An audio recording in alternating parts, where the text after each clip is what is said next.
What is up, everybody? Welcome to Funkatopia Live. I am your host, Mr. Christopher. I don't know if I'm going to be the only one here tonight because Jeff Page is having some technical issues and whatnot. So he's working through them because the computer's giving him all kinds of fits. So we want to make sure that we're just, doing the right thing. And I told him not to worry about it. We're all good. You know how it is. Man, my beard is all freaking scruffy. Y'all let me go on like this. What's going on?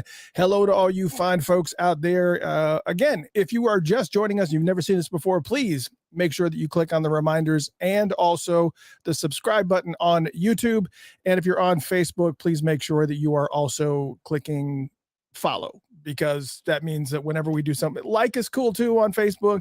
It's all right if you like something, but following on Facebook is definitely way more important, just because of the fact that it will let you know whenever we have new shows and all that whatnot. But tonight we are actually doing a free-for-all, which is going to be the first free-for-all that we've done in 2023. It's amazing.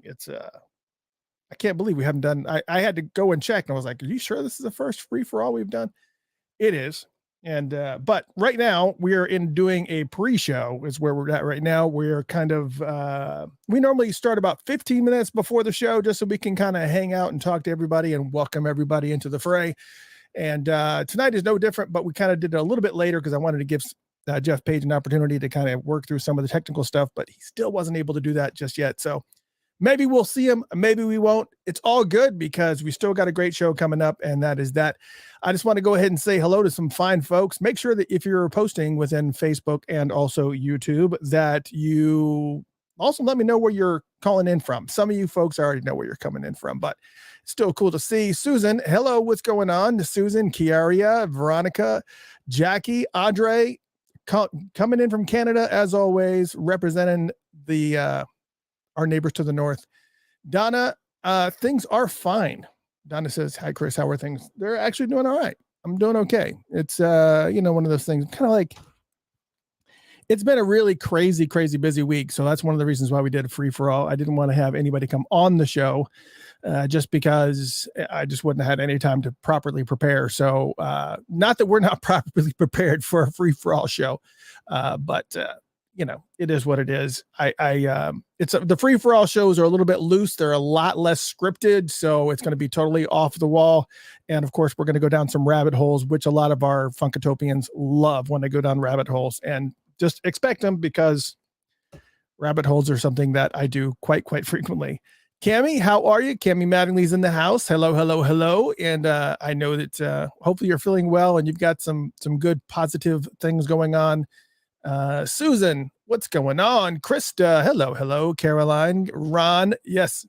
Discussing boots, I'm in. Yes. We're going to talk about, we didn't really talk about the topicality for tonight, but we're going to be talking about bootlegs. That's one of the topics that we're going to be talking about. There's also some old news things that I never got an opportunity to talk about. I don't know if there wasn't room for them on the previous shows or whatever, but we never talked about the Grammys and we never talked about the Super Bowl. So Super Bowl is going to be real quick. I just want to kind of see what you guys thought about the Rihanna performance. But I did have some commentary on the Grammy stuff, and I know that's old news now, but I still kind of feel like we haven't got an opportunity to really kind of discuss it as a Purple family. So I wanted to get into that a little bit. But yeah. So there's that. Stacy's in the house. Yes. Stacy says, angry fans, you say, and I like driving. Yes. So part of the topics was bootlegs and angry fans.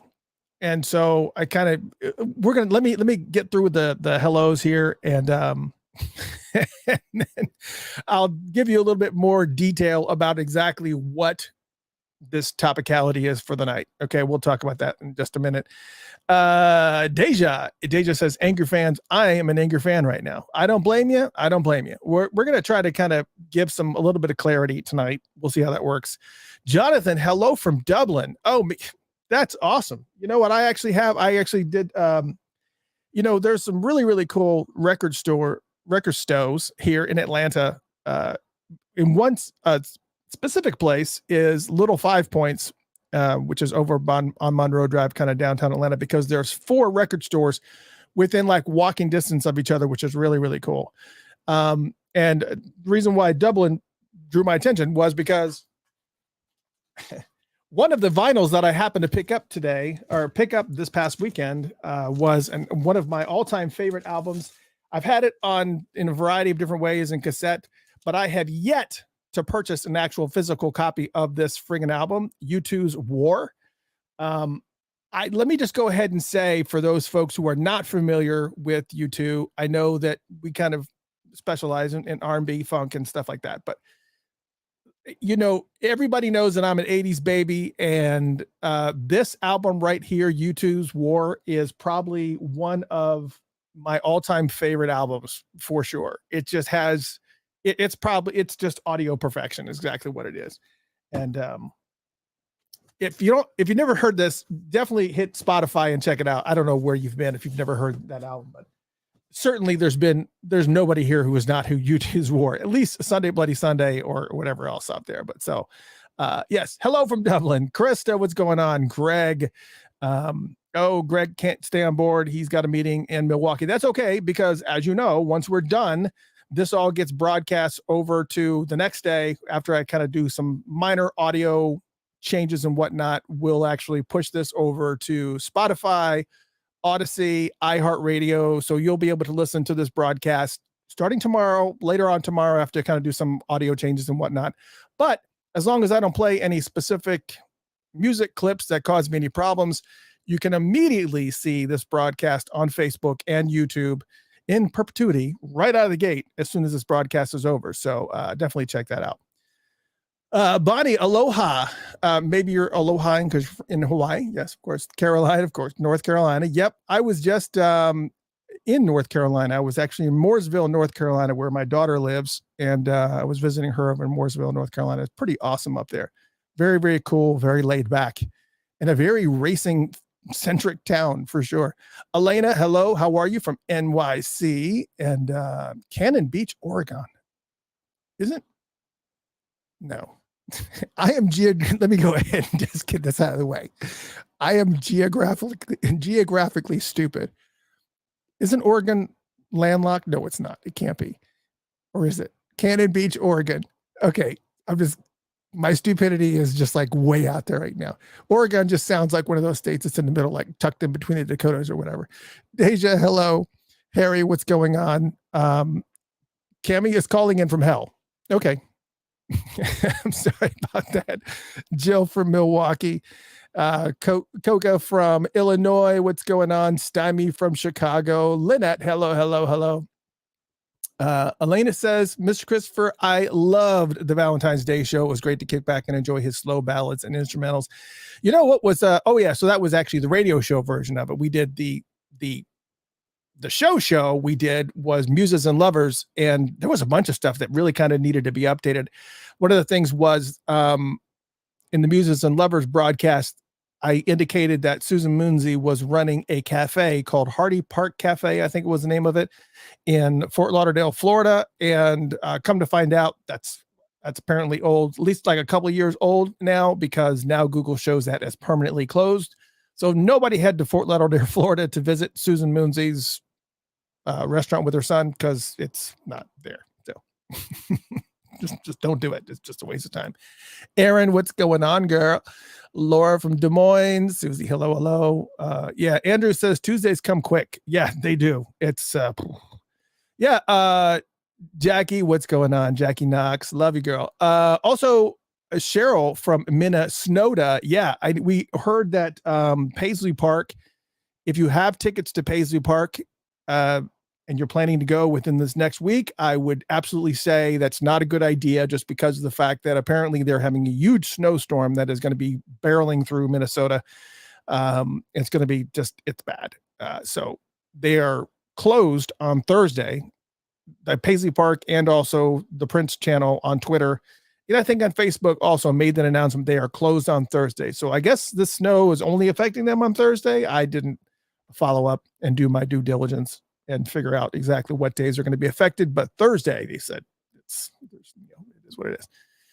Andrew, what's going on? Carrie, hello. Man, there's so many people. I'm going to be sitting here reading folks forever. Let's see. Andrew says he's not angry. Susan Royal says U2's War is fire. Lynette, love U2. I do too.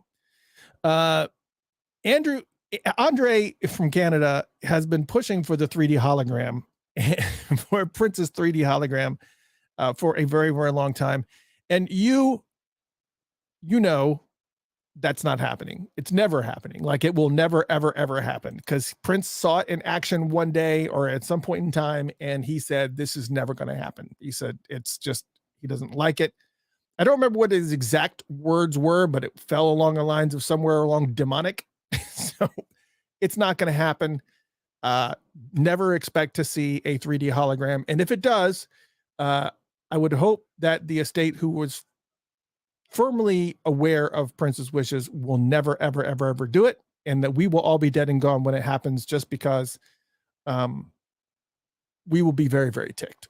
You want to talk about angry fans when you specifically do something that Prince says, no, don't do that specifically. It's, you know, there's broad brushes, and then there's really, really specific things where he says 3D holograms, no. Then if he says that, then you just don't do it. Anne says, did you buy a turntable, Ms. Gray? I thought you said you were CDs all the way. No, I absolutely positively have a turntable and a microphone. I'm talking, and also CDs. I do like listening to streaming music. The only issue that I have with turntables, obviously the big issue that I have with turntables, is that they have yet I just don't like having to get up in the middle of my experience and have to flip over an album. But I still like listening to vinyl. Like I was listening to U2's vinyl today. And also, since we're talking about vinyl, the other album that I was able to snag, as well as U2's War, is Sly and the Family Stones Fresh. Yes. We were talking about In Time. If you want me to stay, I'll be around. That's on here too. Sly and the Family Stones Fresh album. I picked that up on vinyl too. But yeah, I am so looking forward to really. I haven't pulled that one on the turntable yet. I'm working on it. Tracy from Hobart, Tasmania, in Australia. What now? All right, Australia. I have no idea what time it is in Australia. What time is it in Australia? That's pretty friggin' awesome. Adam Laurie in Detroit. Yeah, I just saw a picture of you today somewhere. Where did I see a picture of you? Oh, I think it was on Lenny Beeson's Facebook post page. He was doing an early happy birthday to Alfonso Starr. Alfonso Starr's birthday, good friend of ours. Alfonso Starr, his birthday is the 24th. So everybody put it on your calendar to make sure to hammer up Alfonso's Facebook page when it comes down for the 24th. We'll do it on our page. Of course we will. I wish I could stay here and just say hello to everybody. But I can't.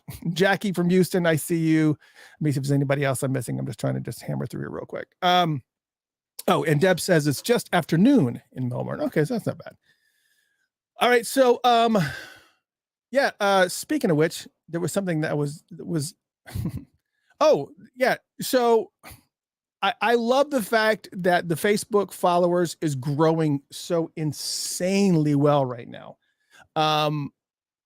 Just so you know, and just so we're clear, all the growth that we're seeing on Facebook right now, which just crossed over 37,000 followers, which is a heart attack to me because of the fact that it seems like just like last show or the show before, we were saying we were at 35,000 followers, which was an amazing landmark to hit. And now we're 2,000 higher. So we're already over 37,000 followers on Facebook, which is incredible. And if you are not, there is a bunch of people that have invites sitting in your inbox right now that say, Funkatopia's Facebook page has invited you to join. Please join. Please click. Please accept the invite and follow us, because we love talking purple stuff and talking about princely things. And we want you guys to be here for every single show that we do. And of course, I try to share some really, really cool posts. I try to make sure that I'm finding some really cool video clips from wherever I'm finding them and trying to share some fun information for you. So I'm trying to make it entertaining. If you don't think we're entertaining, let me know what you want to see more of. I'll be more than happy to do it. I'm actually going through the process of reaching out to people beyond the Purple universe. Obviously, I've reached out to some other funk bands that you are very well familiar with and asked them to kind of come on the show, because I know you guys want to see that too. You're just, I mean, come on, give me a break. Of course. Oh, thank you so much. Elena says, please be sure to donate to the station. Yes, if you are not aware, we actually have a 24/7 funk radio station. You can download it on your Android phone. You can also download it on your Apple device. Obviously, I'm an Android person, so I have no idea what to say. But it is, you just look for Funkatopia, or you can look for Funked Up, FUNKEDUP. There are people that are listening to the show right now on the Funked Up app, but we have 2 radio stations there that are 24/7 funk radio station, and we also have a 24/7 Prince radio station. And we're not just playing the hits on the Prince station. We're not doing like Sirius XM. We're not doing what they did, where you're just playing the hits and maybe an occasion. This is like, if you're a Prince junkie, you need to have this radio station on your phone, and it's free. But of course, if you can support us, that's absolutely fantastic. You can do it in a variety of different ways through Cash App, Venmo, and also become a supporter on patreon.com/Funkatopia. But it is an awesome, awesome app. And I think everybody will agree. And, oh, this is the most important part. It is ASCAP license. That's right. The artist, if we play their music, they get paid. And that's the biggest reason why we need your support, for sure, because the ASCAP licensing fees are no joke. So I guess Jeff is still working through his technical issues, but Ron says Bootlegs played on the station. All right, so next topic. We have all kinds of stuff to play on the radio station. Yeah, absolutely. We already talked about the 2 preliminary things I was going to talk about Paisley Park being closed this Thursday due to some big winter storms coming through and whatnot. And of course, us passing the 37,000 mark. That is also awesome. But one of the things I wanted to do before we get into this discussion about the new merch and bootlegs and things, we're not going to be going, we need to actually have a deep dive show that specifically talks about bootlegs. And we're going to be touching on it a little bit tonight. But I'm talking about it. We're going to talk about it tonight in context. And yes, I have imagery to show you. So if you're listening on the Funked Up app right now, you can join us on Facebook at facebook.com/Funkatopia, or you can also join us on YouTube at youtube.com/Funkatopia. You can join us at either place, and it will, we'll be able to,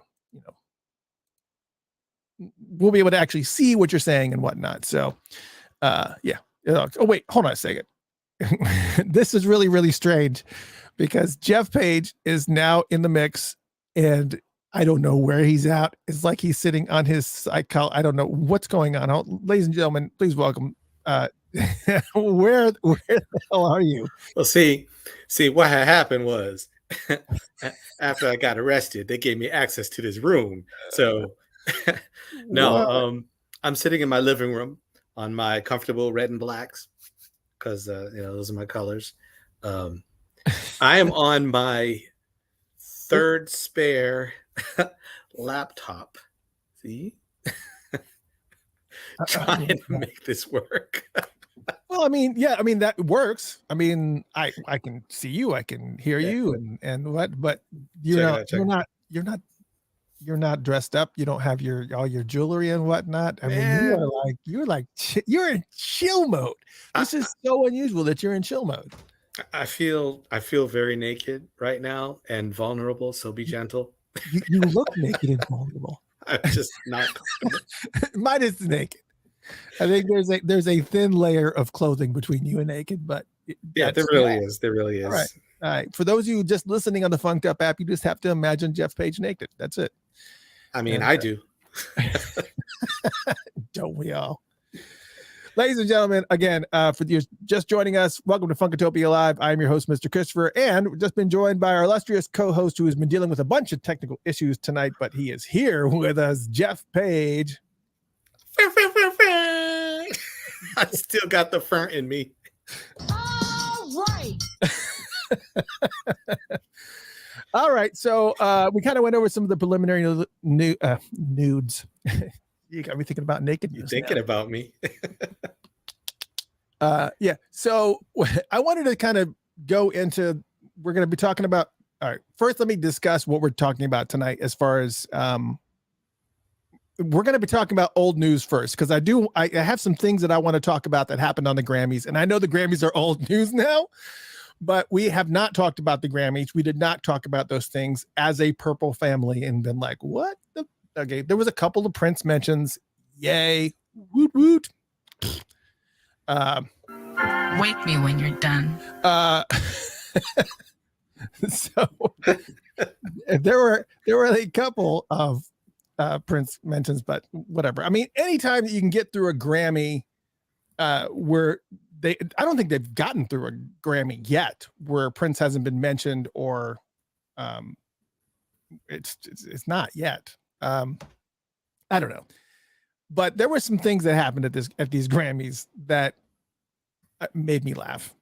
All right. The first thing is, let me go back. Oh, actually, let me pause before we go into the old news here, because I did say that I wanted to clarify exactly what we're talking about with the topics tonight. We're going to talk a little bit about old news, specifically the Grammys and stuff. I want to talk a little bit about what you guys thought about the Rihanna performance in the Super Bowl. That's going to be real short. There are a bunch of music festivals that are coming, and I'm going to show you some music festivals that may be coming into your neck of the woods. These aren't just specifically Atlanta shows. These are like all over California, Arizona, everywhere. So we're going to talk about some really, really cool ones. Also, we are going to be talking about the core of the discussion tonight is going to be the wave of new Prince merch that has come onto the store, and how people are not happy about it, because there was I want to say on Twitter, Nightchild did a survey, and I don't remember how many people he had asked this to on Twitter, but he said, do you want new merch or new music? And like overwhelmingly, like 96% or something were like music, and nobody wanted new merch. It's like, that's not a surprise though. It's not a surprise. That's an easy one. It created this whole whirlwind kind of going down the hill type of thing of people just mad and just kind of just piling on like, what the. So we're going to talk about this because I think it's kind of funny, but what's angering people more than anything is the fact that the bootleggers are really rolling out some stuff. And I'm going to show you some stuff that's actually out there, including a video of an unboxing of one of these things. And we're going to talk about bootlegs just for a minute. And while we understand that everybody is upset with the estate and going, what's going on? They're just not doing anything. This is just ridiculous. You guys need to know that we're here at Funkatopia, not for any political reasons. Maybe, but I mean, maybe, but we are very, very pro estate. Right. And so it's really, really important to know that there are things that are causing some of this, failure to launch. But we'll get to this. Yeah, because we'll get to this. We're not going to be able to go into details on some of the things, but we do want to kind of say this is not going to be an estate bashing thing. Yeah, and it's more like the realistic side of things, and that's kind of something we're going to touch on, because people forget that there's a lot of money involved, and there's a lot going on. So the realistic thing side of timing. And we want it now, but come on. But we'll get into it later. Yeah, and Revolution 86 says, I don't think Prince would be too happy about the bootlegging going on. Of course not. No, that is a given. That is obviously a given. That was something that he shared. That was something that I asked him directly on Twitter. We had there was a whole discussion, a whole post that I had done about bootleggers, and he was very, very clear with me directly to Funkatopia. He was just like, that basically we don't care about the people who share music. It's the bootleggers that are the problem. It's the people that are taking the work that he's done and packaging it and selling it. And unfortunately, some of the stuff that's out there right now is very, very compelling. One of which I have behind me that I was like, this is never going to come out. It's just simply just not. It's just not. And so I'm going to show you that even me, that I'm naughty. So I'm just putting it out there. I'm not the perfect man. Right. Because I have to have, I'm just one dude. And let me add, Revolution 86, you're so correct. He was dead set against it. And it's probably more likely that more action would be taken to root those guys out. I mean, it's very possible that some of that has been slacked on and allowed to happen too, because of, all that's been going on. So, it's definitely running rampant now. Yeah, I'm actually going to, we're kind of talking to see if I could find the yeah, actually I did. How about this? I do have it. Let me see if I can find find a location real quick. I will actually show you the post that Prince sent to me. Just because, why not? All right, let me share this. I'll share exactly what he said about bootlegs. And I probably should share this for the bootleg section of this, because I just don't want to, I don't want to share my screen. Is it going to share my whole screen? No, it's not. Okay. No, actually, never mind. I will show you guys the picture once we get to it. Let me just load it later on. Okay. Sorry for that. Sorry for that tease. I have it. I've got it right here. I'll share it with you. But that's the topicality tonight. So let's talk about the old news and we'll just get down to here. All right. First off, I want to talk about the Grammys. Did you watch the Grammys, Jeff Page? Are you on mute? Sorry. Yeah, I watched some of it. I didn't watch all of it. It's a struggle today. Yeah, I got it. Yeah, so here's some of the things. The Grammys happened a couple of weeks ago now, but there were things that were just funny to me, but I just hadn't had a chance to talk about. Some funny ha-ha, some funny peculiar.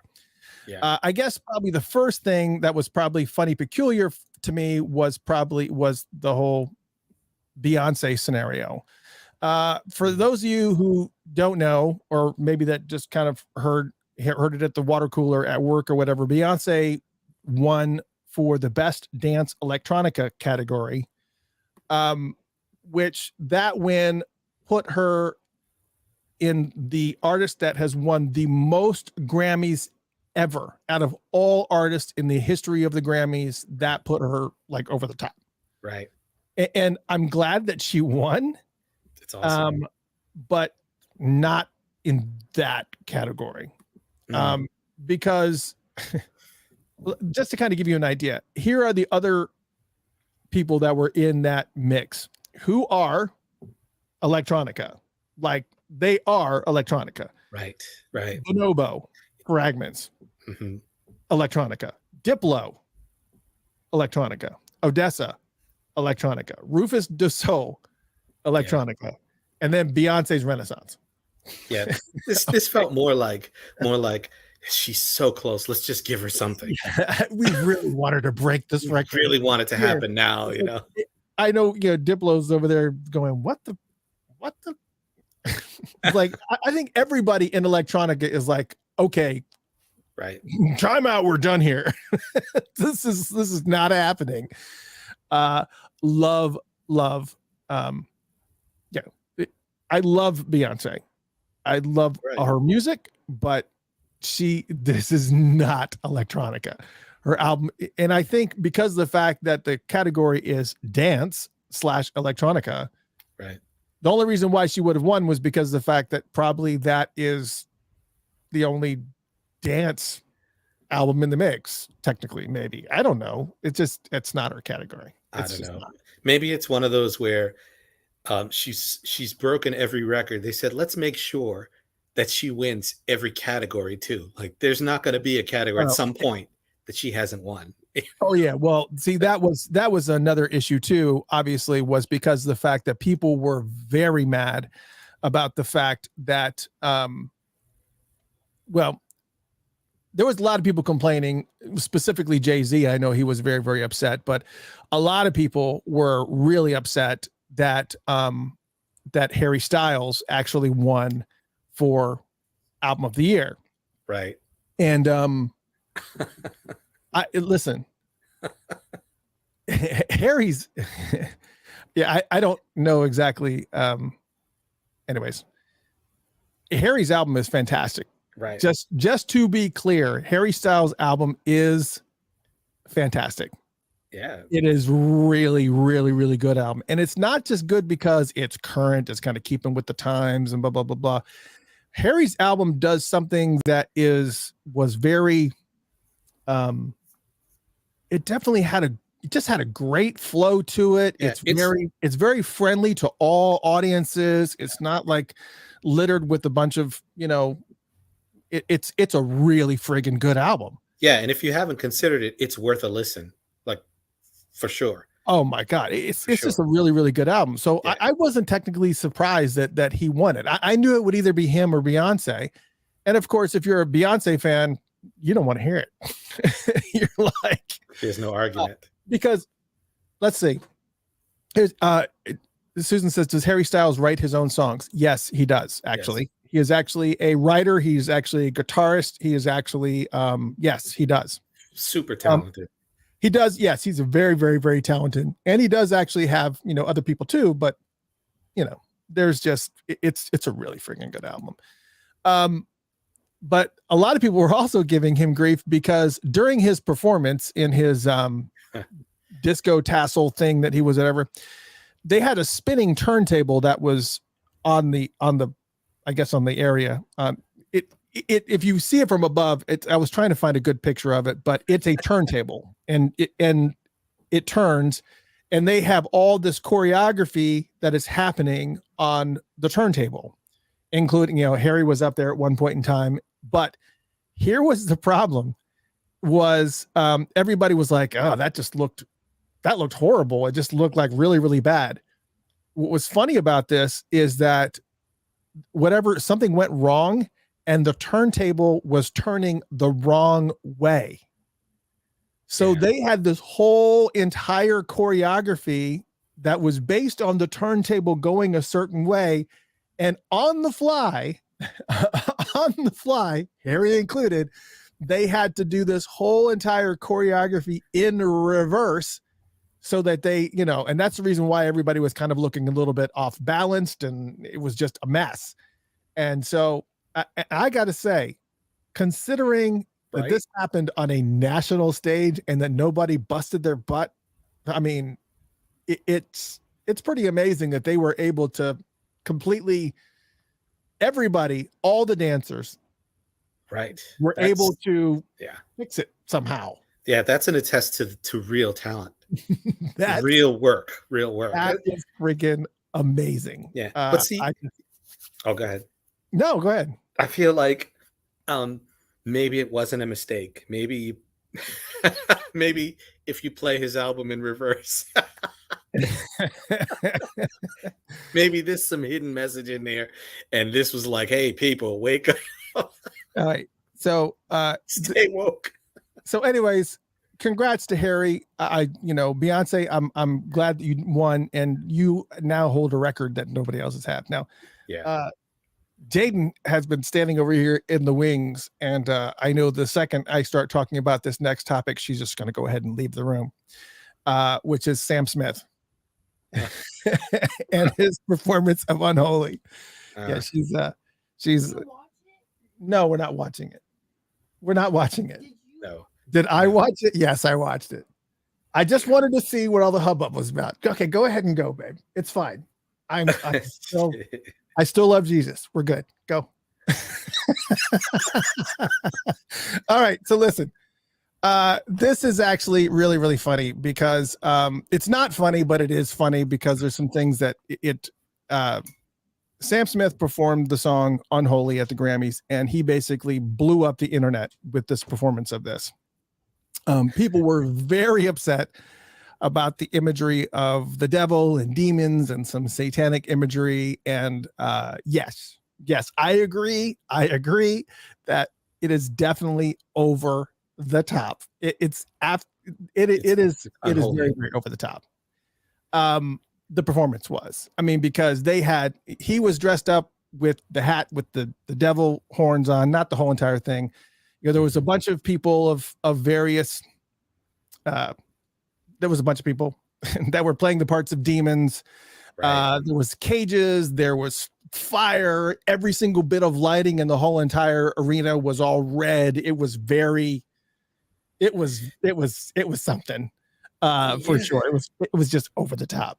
But the thing we have to kind of notate about this song, and this is specifically about this song, is that for those who are not musically inclined, subliminally pick up on these things, and there's a reason why they pick up on these things.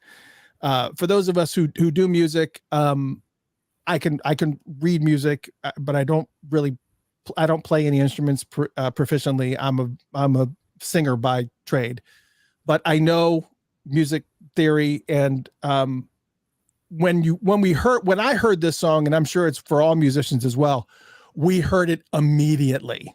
Mm-hmm. But people who don't listen with this type of ear simply know the song is screwed up and dark different in a very specific way. Yeah. And if you want to kind of keep this in the pop realm, it sounds just like Beyonce's song Naughty Girl. If you think about that song Naughty Girl, it sounds very, very similar to that.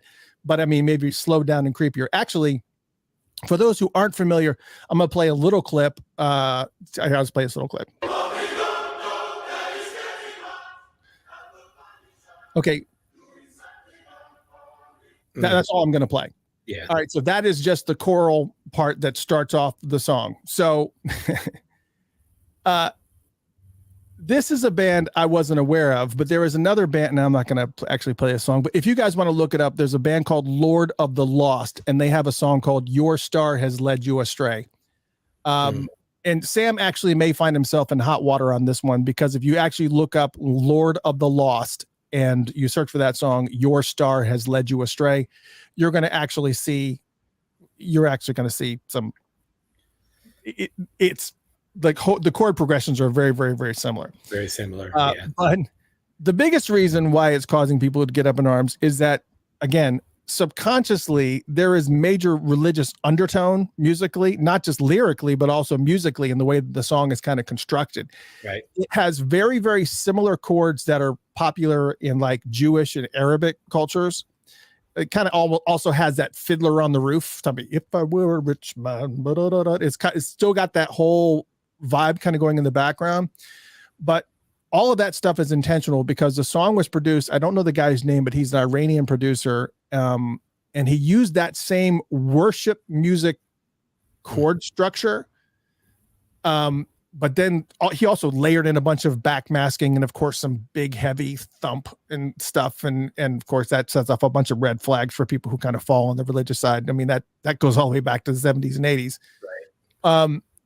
But it also uses this chord structure that some musicians know as the Phrygian mode, which is E, F, G, A, B, C, D. It's got a da da da da. It's just a dark chord progression. Yeah. And it just, when you hear it, automatically you hear it. It's just this whole thing. But anyways, I'm going to get away from this dark part of this now. It's The point we is need to that get that image out of here. the song was designed that way. But here is the funniest thing. Okay, I'm going to switch to this next image.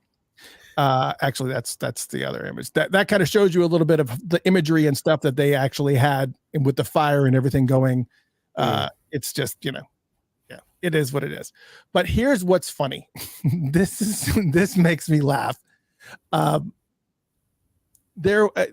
Right-wing media just went nuts over this thing. And I don't know if you're familiar with some of these, right-wing proponents like Sean Hannity and all these guys, but there's this woman, her name is Megan Kelly. and this made me laugh so much. If I heard it, I had to stop and rewind it and listen to it. I should have caught the audio clip. But sorry. She said, because in the picture, there was a bunch of people on stage. There were a bunch of men wearing nipple tassels. And Megan Kelly said, I swear to God, I can't pick this up. She said, and I quote, "First of all, if you are a man, you do not need nipple covers. What are you doing with nipple covers? Nothing's coming out of that nipple that you need to cover it whatsoever. Okay, so take them off." What? Hey, first off, maybe I'm just not I don't know. Maybe I'm just not hip on nipple covers, but I don't think that's why people wore nipple covers. I think they just wore nipple covers just to cover their nipples. They were nipple collectors or something from coming out. I just sorry.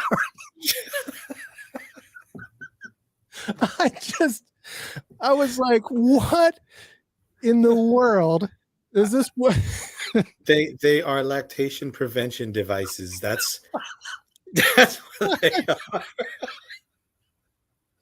Oh my God. Even reading it a couple weeks later still makes me just laugh because oh my God. So I finally got an opportunity to finally got an opportunity to read that out loud. I was just like, oh my God. Just the funniest thing ever. Anyways, all right. So let's kind of get into it. Pasties for me. Yeah. Yeah. So wow. All right then.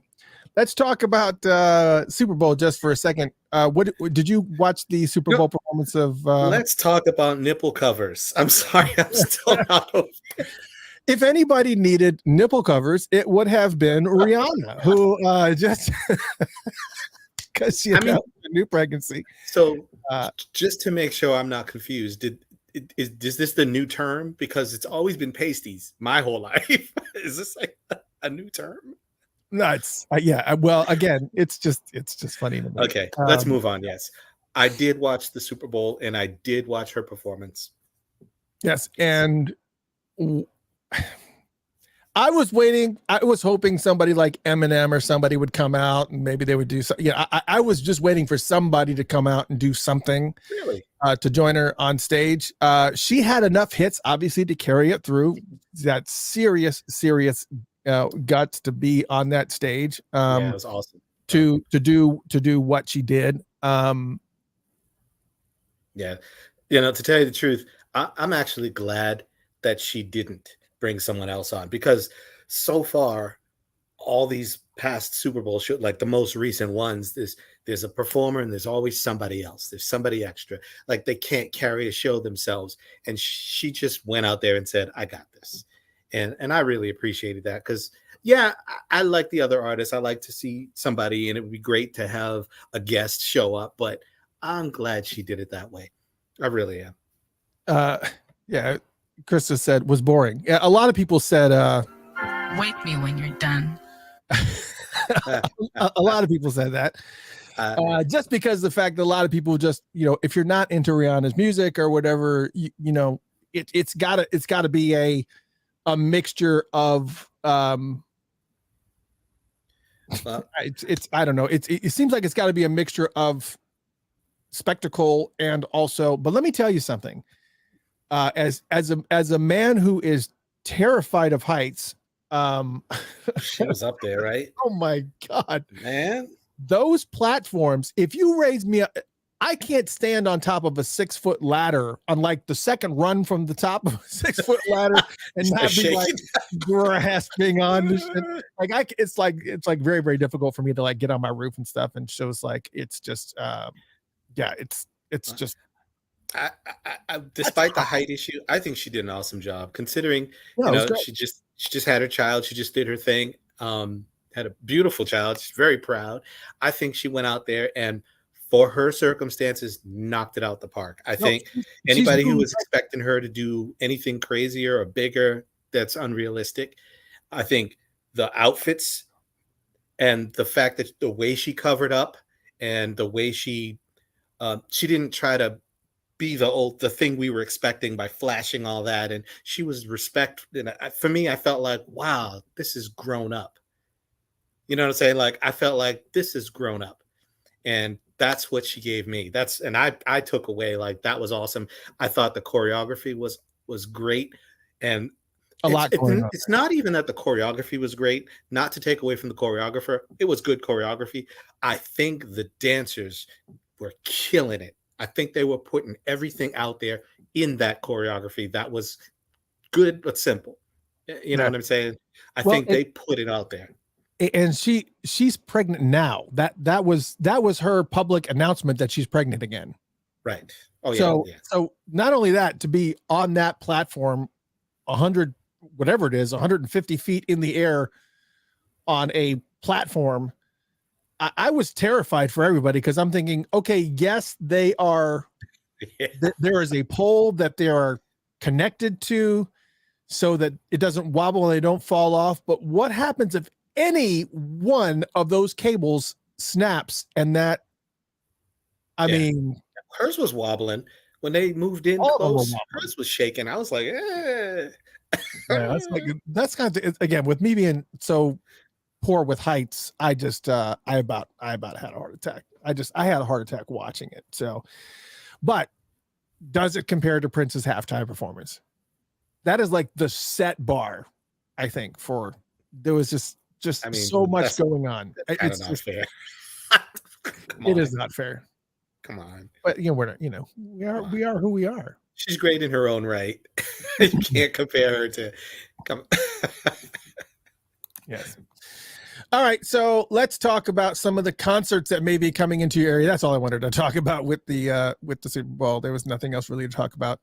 There are some great concerts, amazing concerts that are finally coming out. So, who was I talking to? I was talking to somebody recently that they were saying there's just no good shows coming. I was like, there's a lot of stuff coming now. And now the books are starting to hit. You got stuff coming in the spring and summer and even as far as the fall. And I went ahead and picked a bunch of shows. So pay attention because these may actually be in your area and they may be, Right. Because what's missing is great marketing. That's what's missing, not the shows. Well, before we do this, Susan asked a very interesting question. She said, not Andre, go away, Andre. Susan said, so which was more dangerous, her performance with the heights or Prince playing in the pouring rain? I think there's danger in both of them just because of the fact you've got tons of electronics and stuff that can electrocute you right off the gate, not to mention running up and down a slick stage in the rain. High heels. Which is dangerous. And then, of course, the danger of just any of those cables breaking and people just dying. Right. It's just, but again, Rachel puts it very, very well. What's missing is real music by real musicians. There you go. That's always the thing for me is, us being, both you and I are, heavily involved in music, and it's just right. That component of it is just. Yeah, you don't see it as much at all, but they did a good job. Yeah, they did a good job. All right, so let's talk about some concerts that may be coming your way, and then we're going to go through these real quick, and then we will talk the stuff that you want to hear about.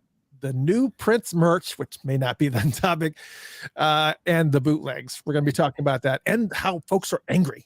And yeah, we're not going to be talking about anymore about nipple pasties. I just combined the two. Nipple pasties. Nipple pasties. Combine it for real. Nasties. Nasties. Yeah, there you go. Nasties. Nasties. Like nasties, but nasties. Nasties. There you go. If any of you got any of you ladies out there on Etsy want to create some nipple coverage, there's your brand name right there. Nasties.com. Anybody is nasties.com taken? You gotta check it. You gotta find it right now. Look for it. We just gave you a free one. All right, here's one right now. We're gonna go into the shows. Mavis Staples is doing a summer tour, and she's going everywhere. She's going to North Carolina, she's going to Massachusetts, New Hampshire, Virginia, a couple places in New York City, Virginia, Connecticut, going back to North Carolina again. I don't think they're coming into Georgia, so I think if we want to go see her, we're going to have to do it in North Carolina. But Missouri, Colorado, Washington, Oregon, a bunch of West Coast stuff. But what's cool about this show is it's not just Mavis Staples, it's also Trombone Shorty and Orleans Avenue, Ziggy Marley, Yola, and Robert Randolph, and Devin Gilfian. That's incredible. That's a show. Mavis Staples, Trombone Shorty, Ziggy Marley, Yola, and Robert Randolph. Man, come on. Who says there ain't no good shows out, man? Man, come on now. What? That's what I need. That's the sound clip that I need. Okay. Yeah. Okay. Did you go to that Trombone Shorty show? I don't think you guys went. I did not. I didn't make it. We had tickets, but I ended up having to go and give them up. This like twice that I've had to do this, but yeah, it got. So go check it out. You could just search for Mavis, go to Ticketmaster or whatever, and just search for Mavis Staples, and you will actually be able to. I am not familiar with Devon Gilfillian. Do you know who that is? No, but if he's in that lineup, yeah. If he's mentioned in this lineup, he must be pretty badass. So he must be pretty badass. Let's just go there. Yeah. So Mavis Staples. Wow. She's still killing it. I mean, there's like certain people that I just can't understand how they're still doing what they're doing. Mavis Staples at Lee Fields. Lee Fields is another one where it's just like, come on now, dude. If you're not familiar with Lee Fields, go look it up. I mean, just stop. I mean, so hopefully, I know we've got some Australian people here and Canada folks as well. I don't know if there's any Australian folks on this show, but anyways, this is one show. Let's go to the next. So look up that one. Flashback Funk Fest with Morris Day on the Time, Rose Royce, Zap Band, Confunction, Ohio Players, and Atlantic Star. True flashback is an actual Funk Fest. Yes, that is an actual Funk Fest. Yes. I get tired of these Funk Fests that we have here in Atlanta, and it's like Funk Fest with Backstreet Boys. It's like, what is happening? In sync. What? Come on now. And it's mostly R&B. But yes, that's happening in Dallas, and it's also happening in Phoenix as well. And I think it's this is a little bit different of a lineup. This is a summer jam. Morris Day still in the mix. Zap Band still in the mix. Midnight Star, Climax, the original Mary Jane Girls, One Way, Rob Bass, Tone Loc, and Young MC. That show is happening in Phoenix. I like it. Come on now. I like it. Yes, it is. It's some amazing stuff. That is a great. That's going to be a great show for sure. It's going to be a great show. So again, make sure that you hit Ticketmaster or whatever and get some of these shows. Okay, let's talk about people maybe a little bit outside of the funk realm, but I know there's lots of you out there. And of course, there are still some funk and hip hop related bands here. The Shaky Knees Festival, it's their 10-year anniversary. This is a 3-day event, and it is The Killers and Greta Van Fleet and the Yeah Yeah Yeahs, but there's also Cypress Hill in the mix. Group Love is in the mix. I'm trying to see some of the other ones. But anyways, but then you have Muse and Tenacious D and Mars Volta, 311's in the mix. The Lumineers are in the mix. Hozier, the Flaming Lips. The Flaming Lips put on a crazy show, but You can go to shakykneesfestival.com and they are just, oh my God, it's all over. Wow. I mean, if you like massive amounts of bands, that's definitely the way to go. Let me see if I can, I'm gonna see if I can make this bigger so I can kind of see some of these larger numbers here. Because there were some people in the smaller text that got my attention. Obviously Cypress Hill. Oh, Diggable Planets. Yeah, Cypress Hill and Diggable Planets. I mean, Blowout Comb is probably the most legendary hip hop album. For real. I mean, give me a Absolutely. break. That is just a great. Yeah. So they're there. All right, let's go to the next one. This one's pretty good too. This is actually happening. This is the Roots Picnic that's happening in Philly. Lauryn Hill is going to be there celebrating the 25th anniversary of the Miseducation of Lauryn Hill. Dave Chappelle is going to be there at the Friday night comedy doing it at the Wells Fargo Center. Diddy, and the Roots. Diddy with the Roots as the background. That's just like what? Huh? Okay. J Period and Black Thought are going to be there. Eve, Busta Rhymes, Division, Kindred the Family Soul, the Isley Brothers, Roy Ayers, Ari Lennox is going to be there. I mean, this is just ridiculous. This is happening. The Roots Picnic is just, and I think if you just go to therootspicnic.com, you can get, but here's the thing. I want to say the dates on this, I don't know why I don't have it here. The dates on this are right before, the week before the celebration at Paisley Park. So it's like, but man, what a friggin' lineup. Charlemagne the God on the podcast stage. Questlove is going to be there doing Questlove Supreme. People's Party with Talib Kweli. Wow. I mean, it just doesn't make any sense. It's just, I mean, obviously when Questlove says, hey, when he picks up the phone and goes, hey, I wonder if you can, a Soulquarians icon set with Isley Brothers and Roy Ayers. That's just, I mean, you know, Andrew says you think Lauryn Hill is really going to show up. Yeah. I mean, if she's going to show up for anybody, she'll show up for Questlove. She'll show up for this. Yeah, absolutely. Yeah, absolutely. I mean, Questlove and Dave Chappelle were there at the very, very beginning, and they just, you know, I mean, the Soulquarians were basically, or what really kind of kicked the Fugees into orbit. Yeah. I mean, that whole Soulquarians movement was just like pow, pow, pow. It was just like, it was just a really, really brilliant. Yeah. Brilliant. Yeah, I think it's the 2nd through the 4th. Yeah. So it's the week before the celebration. So another amazing one for sure. I mean, I think there was a couple, I want to say this. There was another one here. Oh, I wanted to show this one. I don't know if I can share this. I'm going to pull it up. Because they didn't have a graphic, so I wanted to pull it up. For those of you who prefer cruises, I'm going to take this out of the mix for a second.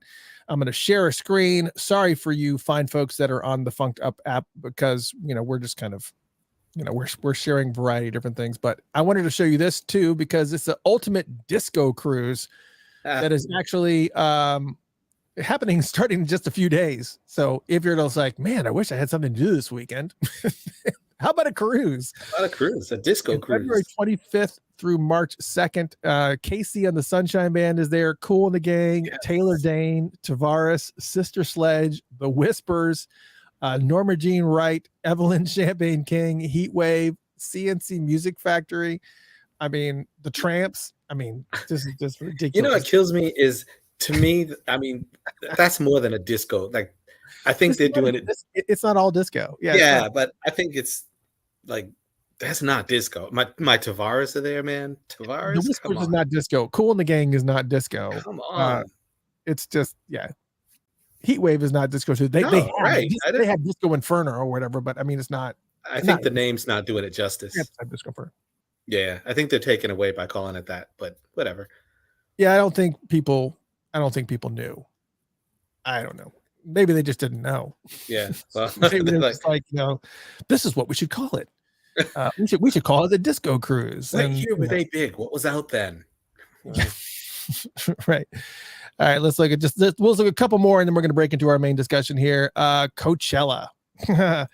obviously Coachella is a big thing. You've got Bad Bunny that's going to be out there. K-Tronada is going to be out there. Blondie, the Gorillas, who there was some other people that were in the Youngbloods in the mix as well. Blackpink is going to be in there.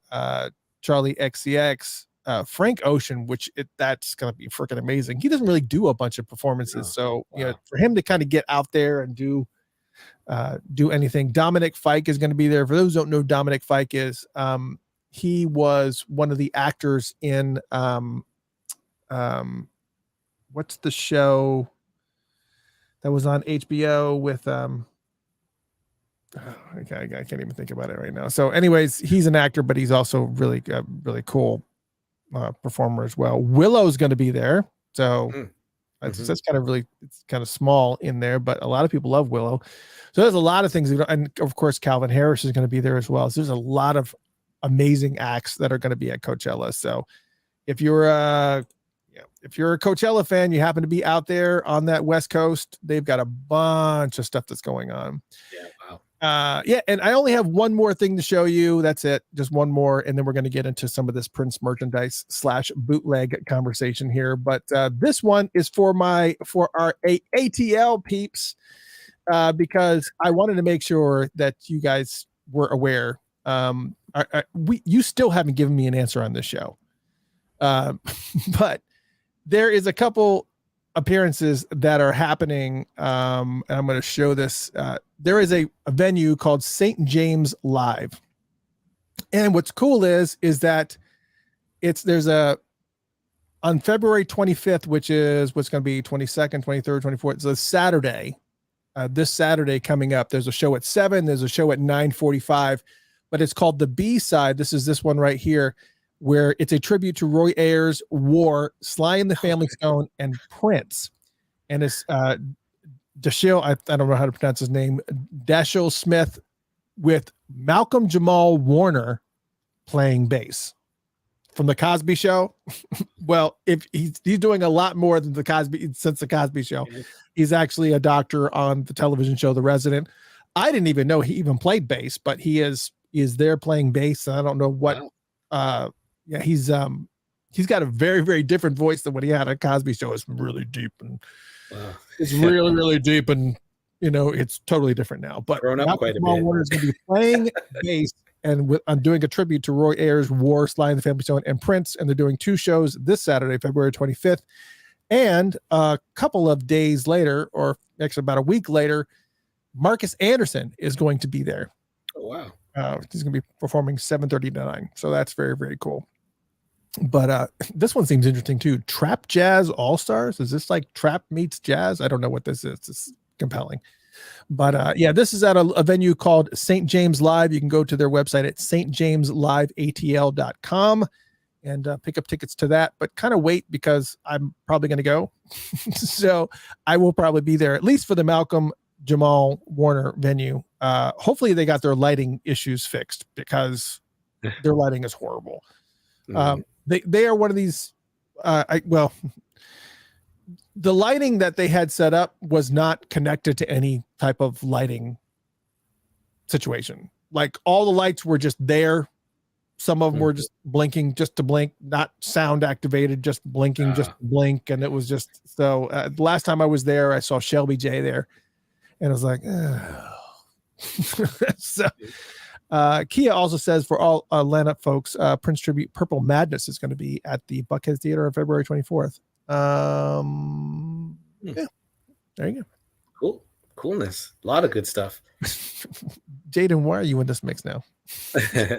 All right. Couldn't stay away. She tried, but she couldn't stay away. So Jaden's in the mix now. All right. So let's talk about, let's kind of break into the main scenario here with the Prince merchandise. So, all right, as I talked about before,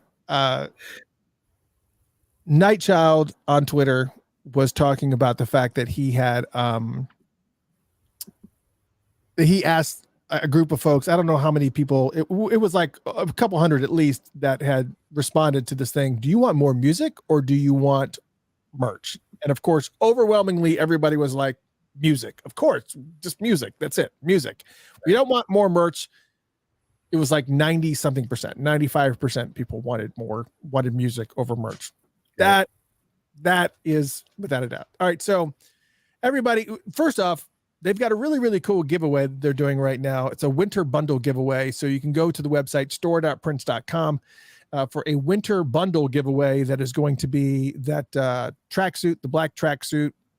It's also going to get that really, really cool winter jacket, a Prince symbol blanket, and I guess the hits 1 and 2 on black vinyl. And I think that's also a candle that's also there as well.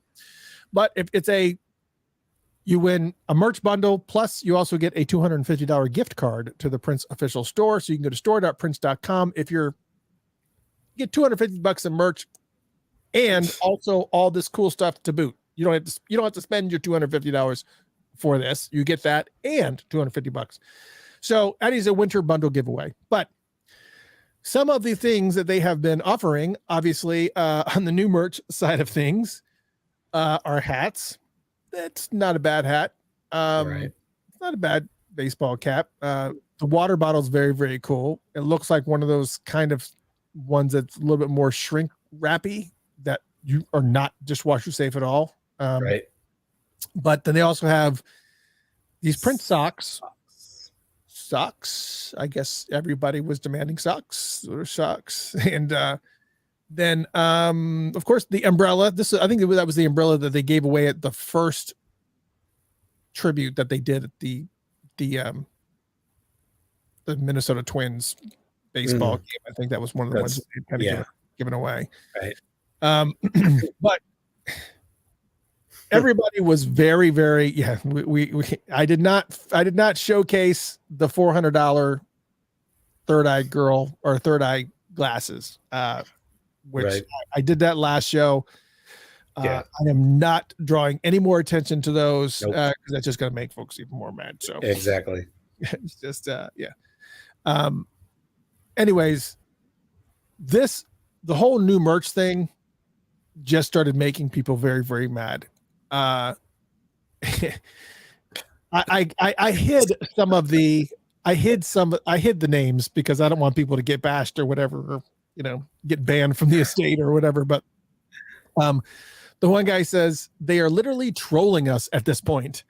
This is a screen capture of an email showing the hats and the socks and the umbrella. And then another person said, today's playlist, socks in the summer.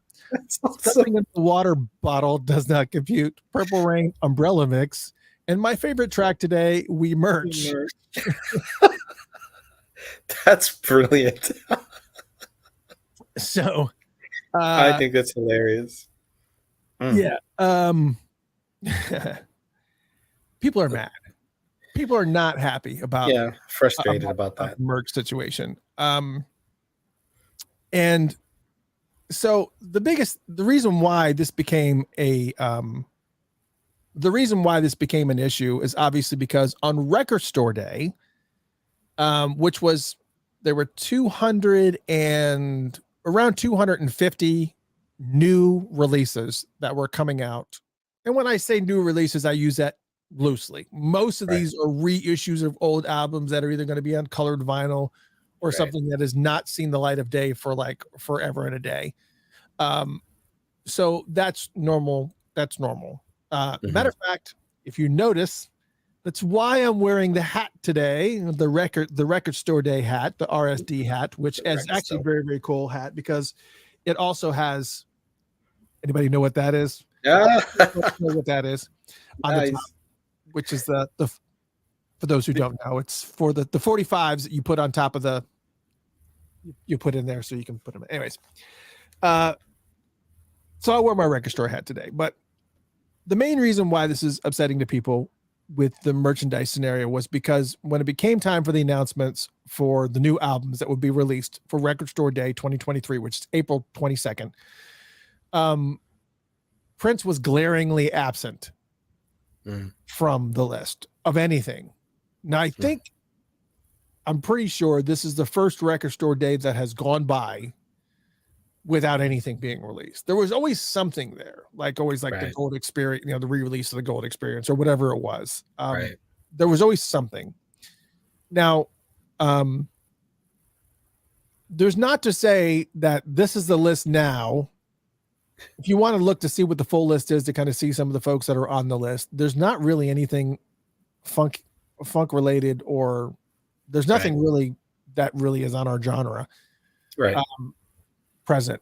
But there's not to say that nothing might not get released, but they're supposed to submit the record store day releases, Right. so that it's on this list, and there's nothing.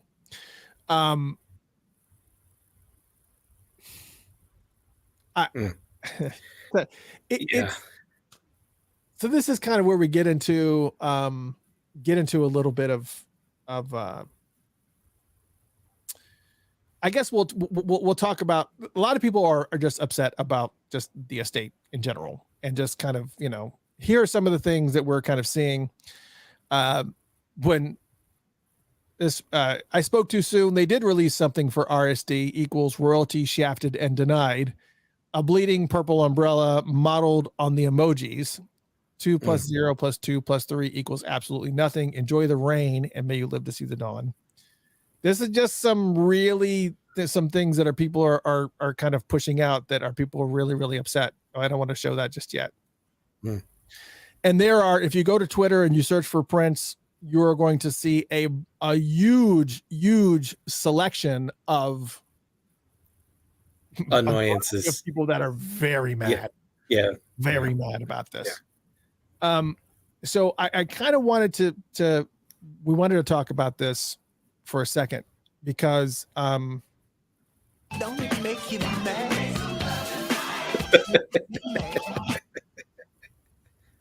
All right, so listen, you guys have to be, for those who are mad at the estate and going, man, they're just lazy, they're not doing anything, it just doesn't make any sense, you know, we've been sitting here waiting for blah blah blah blah blah, and this is just ridiculous that, you know, now we're going in 2023 and we haven't gotten this and we have gotten that. We need you guys to kind of take a time out just for a second. Take a breather. Take a time out for a second, because you have to. Let's ask a nonsensical question here. The estate is sitting on, or has access to, not only they could, with music that we have not heard yet, right? Yeah, we may have heard some bootlegs and whatnot, could release an album every single year for the next 100 years. Right. We are aware and know that. And that does not include concerts. That does not include, you know, special things that happened, like Prince piano on a microphone and stuff. Trust me when I say this. The estate wants to release music. Exactly. They want to make money, and I guarantee you they don't want to do it through merch. Right. So you should try to putting the pieces together. This is not about them not knowing what they're doing. This is not about laziness. This is not about having a disregard for fans or not listening to the fans. We can tell you, there are some things we can tell you and can't tell you. The one thing I can tell you that came directly from the estate is that moving forward, their primary focus is to listen to the fans, right, and to give the fans what they want. Correct. That is paramount for them moving forward. So the reality of it is that, you know, from a fan perspective, you're like, okay, well then, where is it? Where is it? Where is it?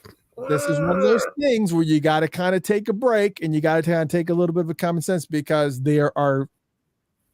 everything always boils down to legal stuff. It boils down to two things. Right. Jeff Page, I'm going to let you kind of Oh, thanks. Because me, I absolutely will say the wrong thing, and I don't, I just go.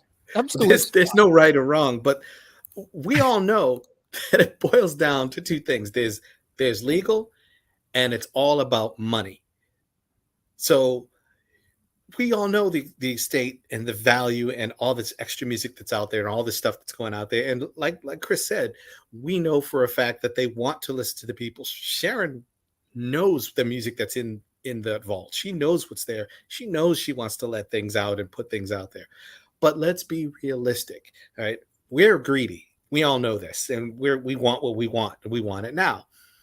But with the amount of money and the amount of things that are going on, it takes time. And that's really the issue. There's always a stumbling block. There's always a roadblock because somebody finds a way around something or whatever. It takes time. And we have to continue. Well, we don't have to. Some people don't want to. But you want to continue to just like be patient or just wait and see what happens. Because you can't force them to do anything anyways. So this whole complaining and yelling and I'm so mad. I get being frustrated, but come on. It's going to take time. And let's be clear, it's not about forcing them to do things because they're just sitting there and going, well, let's just see how mad you are. Exactly. They're not right. Well, you said it. I think you were going to say it. You said it earlier. Are they really just sitting around being lazy? Like they're going, I don't feel like it. No, they're not doing that. They're not doing that. So there's it all boils down to legal stuff. Yeah, it has to. I mean, because it's always, and everyone's like, well, I thought all that was cleared up, and now everything the family has control. So now it's family and primary way. I'm just telling you, it's so frustrating because anyone who's unfortunately the people that do have insight into these things, it is very frustrating because the estate is being bashed by fans across the board on Twitter, on Facebook, everywhere. And it's got to be frustrating for the estate too, because trust me, if things were not tangled and things were just not, it would just be right. It would be a much easier scenario. But that kind of goes into the next part here, because I'm already seeing people talk about it here in the chat room. Yeah.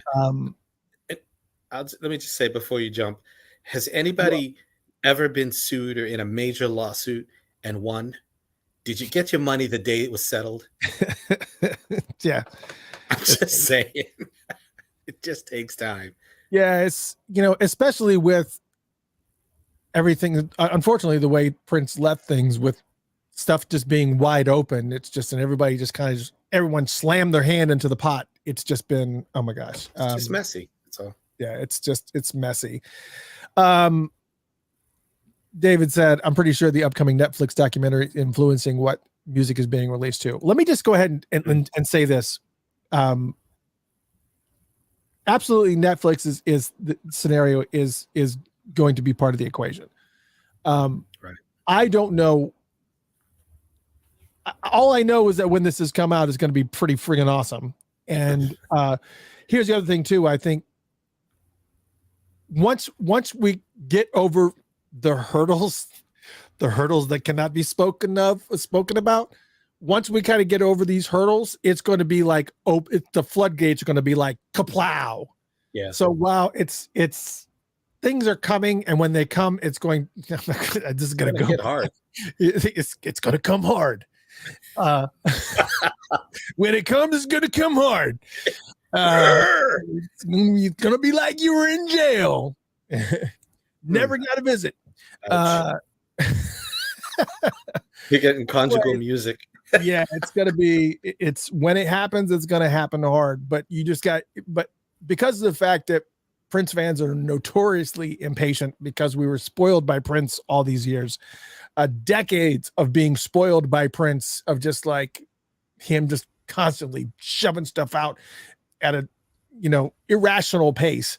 Right. you kind of get accustomed to that pace. And then when he's no longer with us, and then all these other people just, have all these not necessarily nefarious, but They just have to go through what they go through. Yes. The point of all this being is that don't get upset and start pointing their fingers at the estate right now, even though technically it is the estate. There are just no, but again, this is where I'm going to jump over to this, but then people are going, well, there's this Bootlegs. Yeah.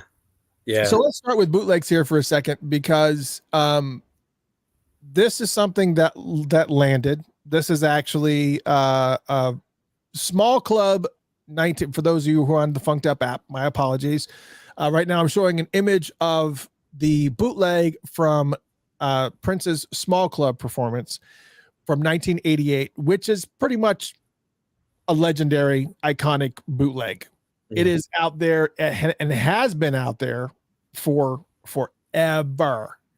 It's been out there for a very long time. Many years this bootleg has been out there, but now various people are taking the individual pieces and they're putting them together in these packages, actual physical packages that around the world in a day thing that I showed you is an actual thing.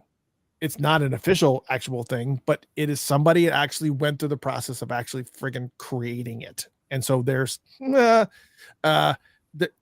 this process. This is another product, Small Club Prince. Now I'm not just showing you graphics of something that is just somebody put together in Photoshop. This is an actual friggin' thing. This is an actual product. And it is Small Club is a great performance, again, done in 1988. And it was the sound quality was from the soundboard and it was fantastic. And so this is actually one example of another one. Here is another idea. Everybody was, again, these people railing on the estate saying they're too busy selling pajamas. Right. They're just basically saying, look, this has already been out there, the vinyl release of Come, and let's just go ahead and just, if you're not, just do redo the rare vinyl promo pressing of Come from 1994 along with the standard one, and just do that. At least do something. Give us something, because there's a bunch of people out there that don't have this. So give us something. So there's that. So there's also Deliverance. Deliverance. That's actually the CD version. I actually had this on vinyl. I actually found it in a North Carolina record store, Rekisto in Charlotte. I want to say, I can't remember which one. There was a Charlotte Rekisto that I went to, and they had this on vinyl, and we did a giveaway, and I actually gave it away. Not for any other reason, just because the fact that it was like a piece de resistance in this auction that I was doing, so it was kind of like, well, that's pretty freaking cool. Right. Now here's another thing too. All right. I told you that I was a naughty boy. I actually I personally pulled 2 bootlegs from my collection to show you guys. Now, I hope this doesn't ruin your perspective of me as a person, as a Prince fan. But here is the thing. I am a collector of all things Prince. If you've ever been, before we did this green screen, you guys saw all the stuff that was background that was behind me.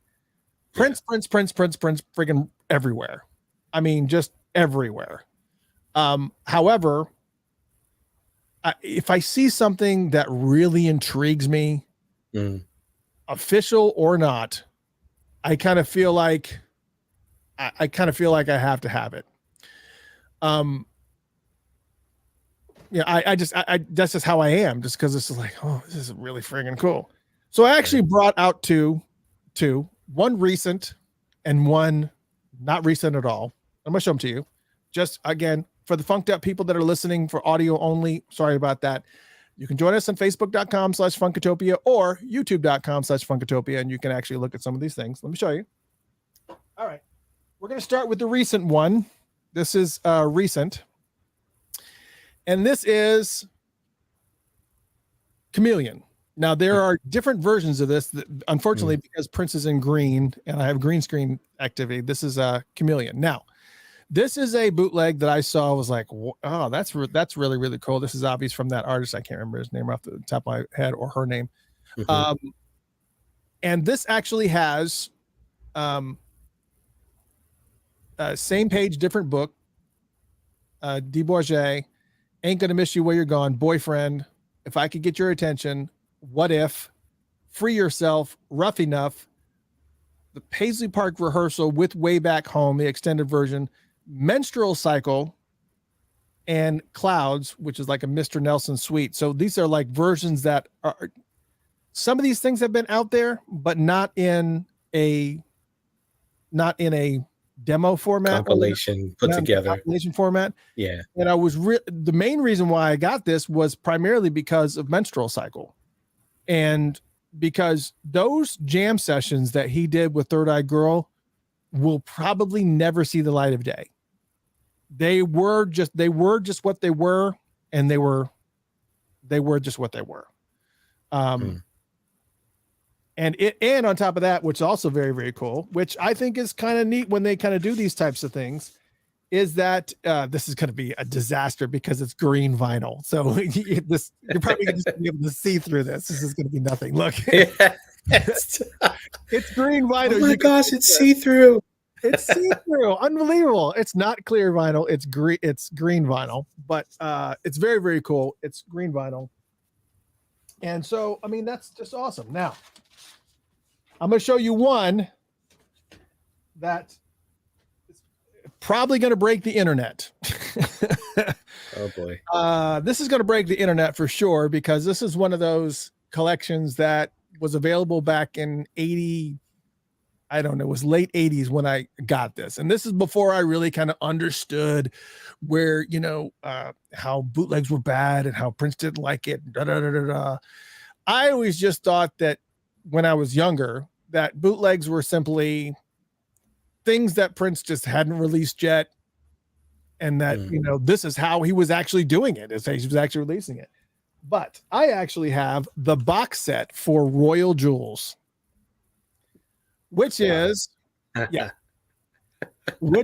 this is an entire box set in banged up shape, but it is an entire box set, and it has 3 albums in it. And actually it is, it's got original versions of Darling Nikki, Movie Star. I mean, these are all like songs that Pretty Face. There's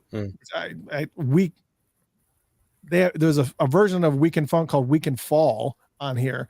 Some instrumental variations. But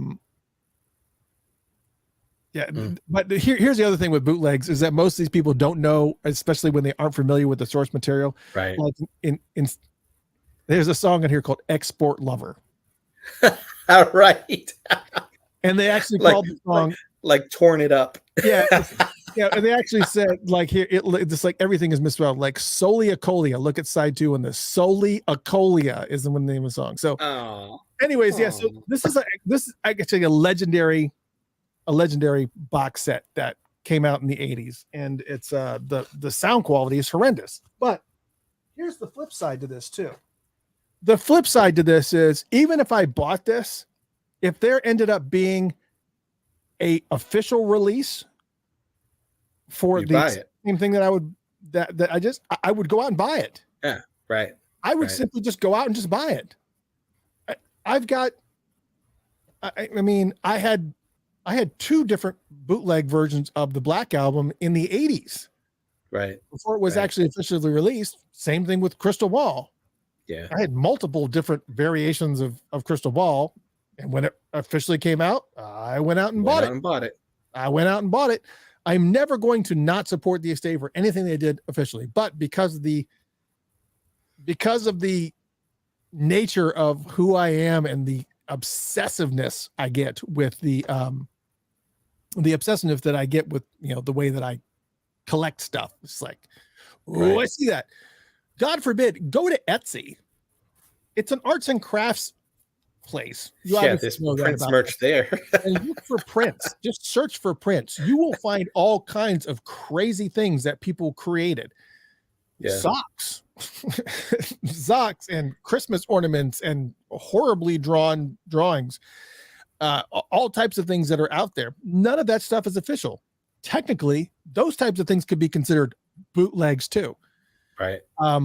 Because it's not official. It's not official merchandise. And it's the same thing with music. Now, these are the things, and that would be the same way with the Etsy stuff too, that if Prince was still with us and he, there was some person that was out there making a bunch of money selling vehicle decals on Etsy of the love symbol, you're going to get a cease and desist, and you're going to be, it's just the reality of it. Yeah. Every single bit of that, if it's not sanctioned or warranted or, deemed official by the estate, is technically a bootleg, music, merch or not. I know for a fact, because I see your names in here, I know there are people that are in this mix right now that do create stuff and sell stuff, Prince related merchandise and drawings and sketches and things like that that are not official. Now we're just calling everybody out. I'm not calling everybody out. I'm just I saying, know. I'm just what kidding. I'm saying is just like, people want to pile on, Right. the bootlegging thing is something that's the musically is something that is totally different. It is. It's just, matter of fact, Well, this thing right here, this light up Prince symbol that's on here, I got this on Etsy. it's not an official product. I think we should work on or focus on bootlegging the bootlegs. We will. Yes, we are. Personally, it's a free for all. I told you it was going to happen. And personally, I've never purchased a bootleg. And it's not because I'm like, I don't even feel that way. I'm just like, it just hasn't happened, and I don't see the point. Isn't it? Realistically, but that I have music that's been given to me that I know wasn't the original.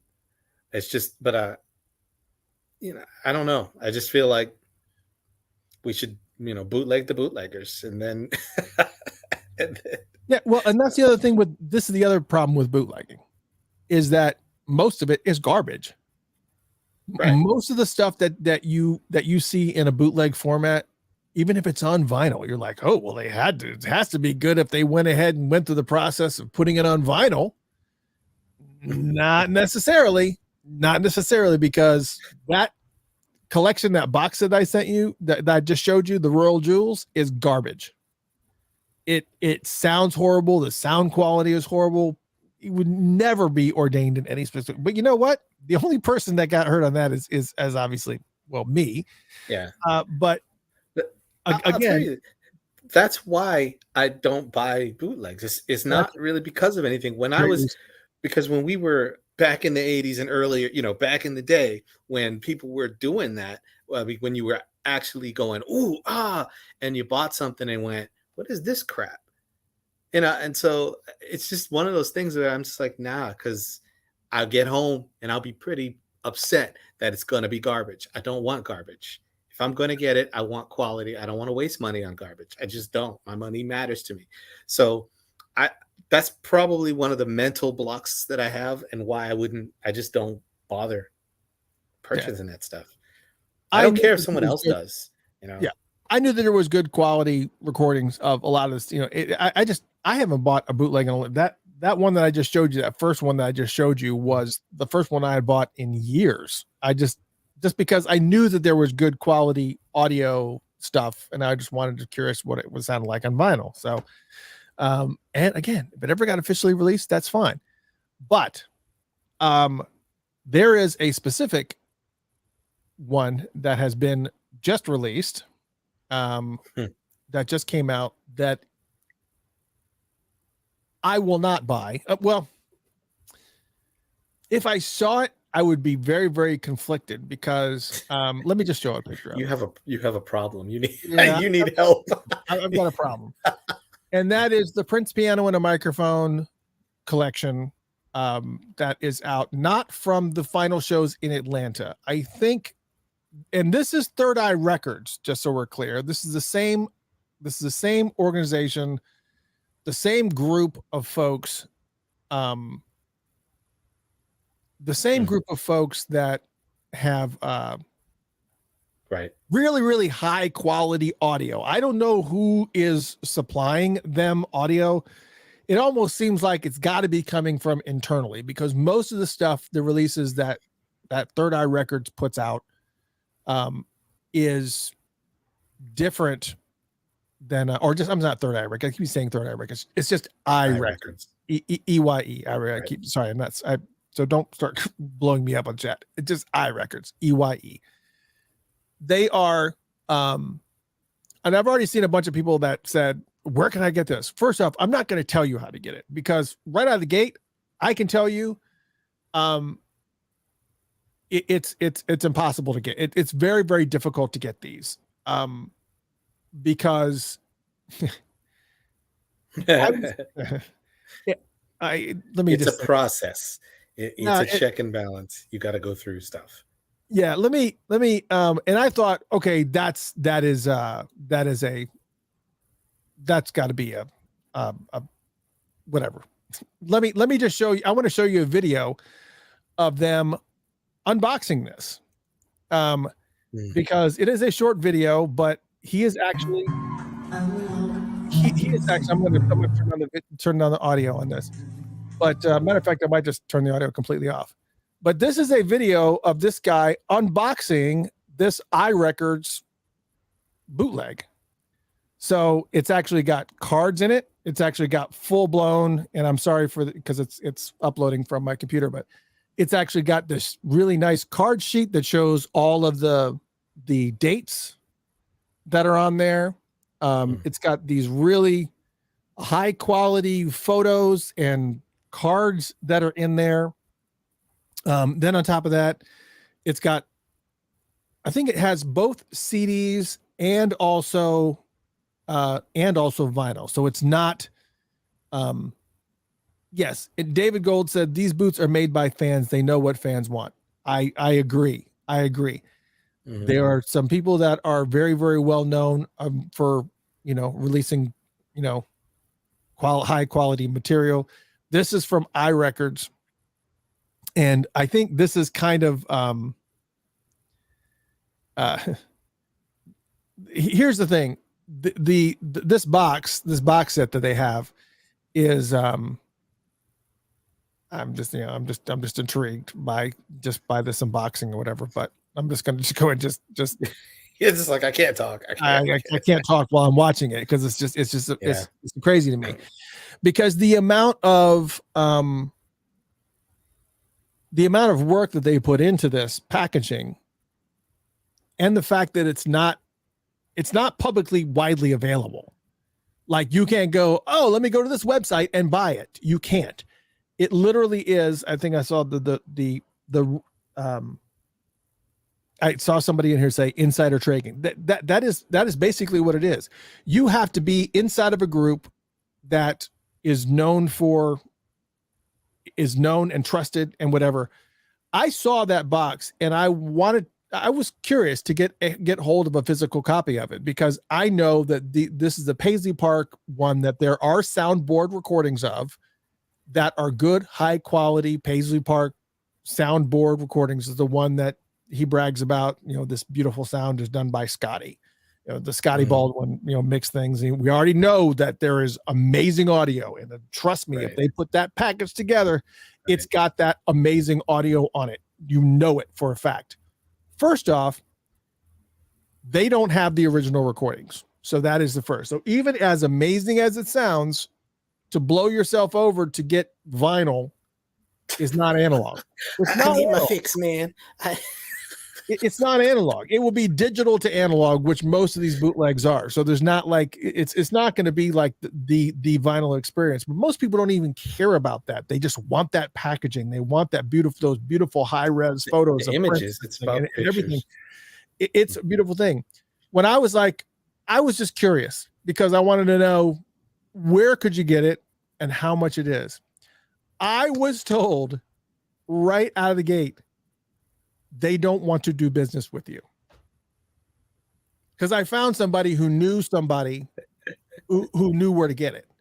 And that person told me they will not sell to you. I was like, why? It's like, you are too close to the estate. And I said, yeah, but, really? I was like, so apparently they're under the impression that if they ever divulged where these were made or where I could get them, even if I was legit interested in I am legit interested in holding this box set and taking a look at it and seeing it and just seeing what it sounds like. And just because it's just such a beautiful package. It's just really cool to but I can't even do it.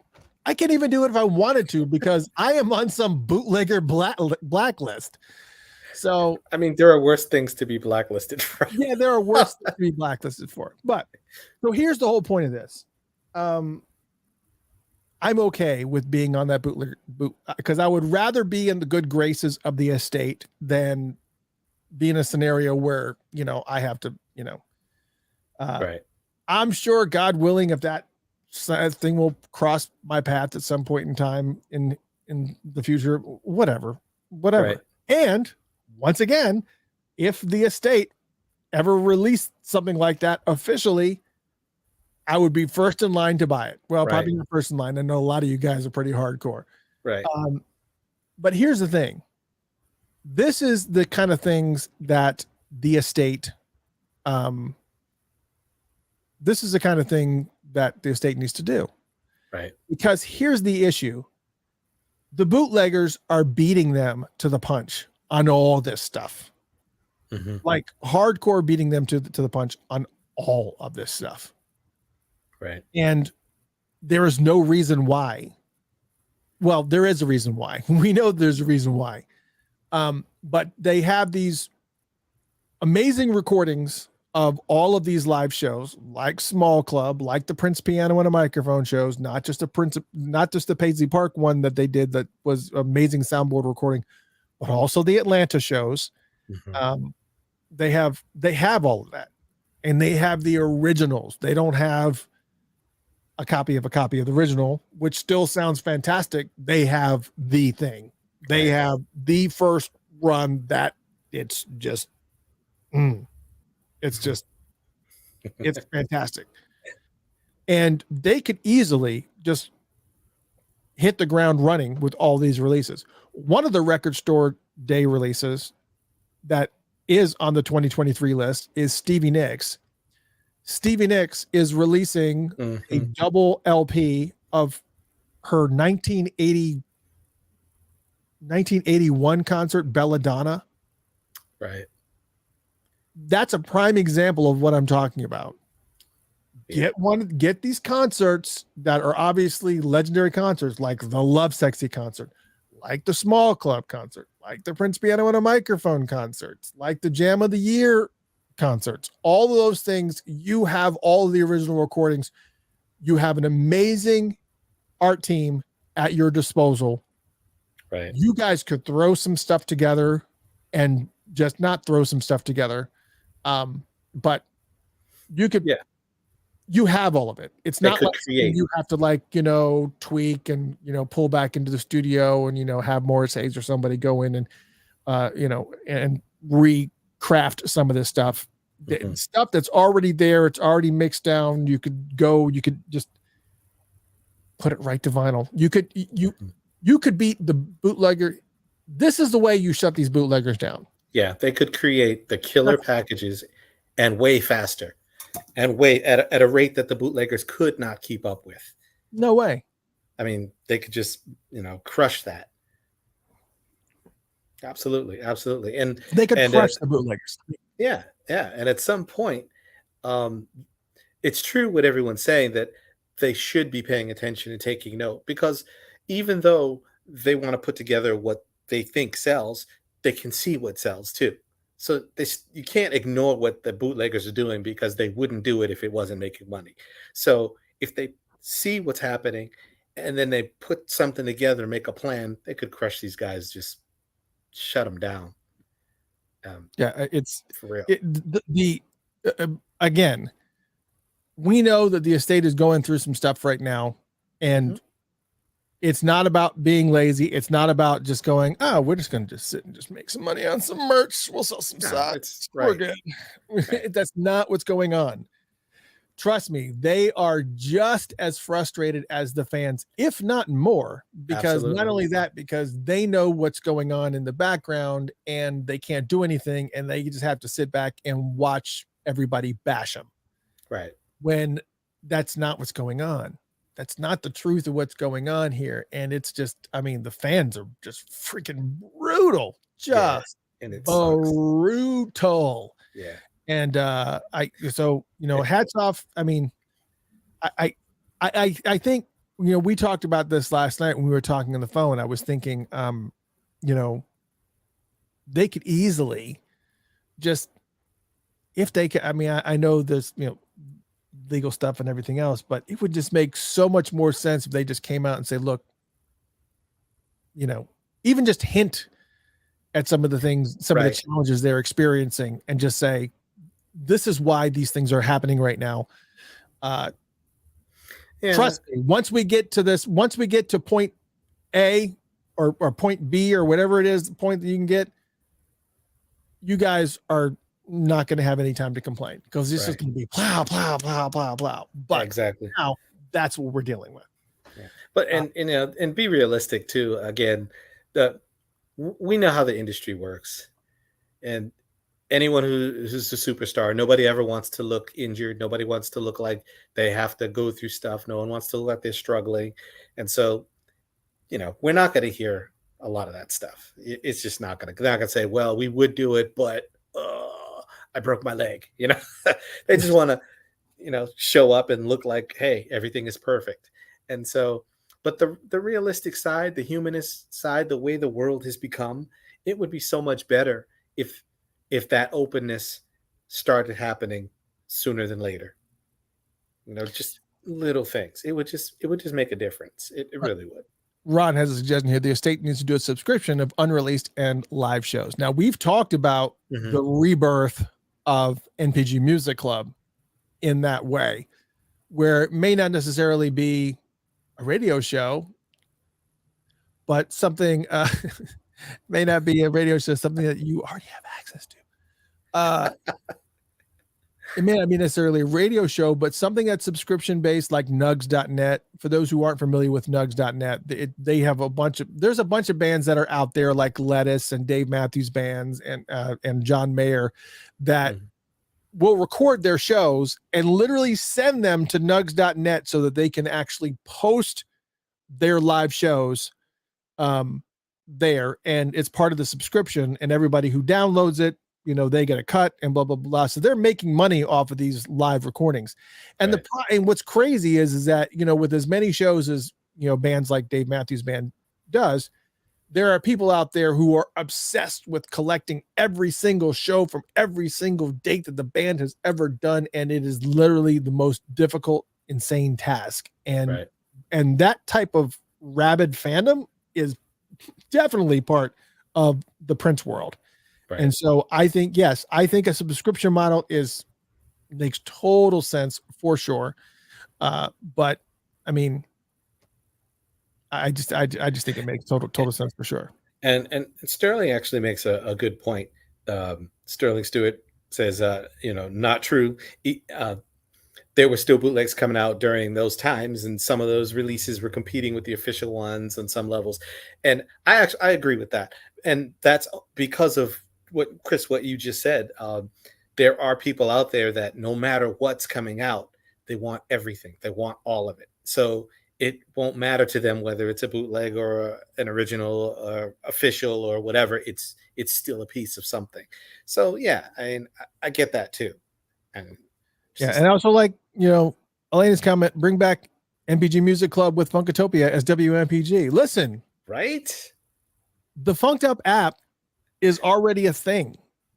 We are already ASCAP licensed 24/7 radio station. Now we probably have to change a little bit of a server thing if it was kind of opened up wide, where, tens of thousands of people all descending upon this server may be a little bit problematic, but we, the skull of this, the core of this, the skeleton of this is already there.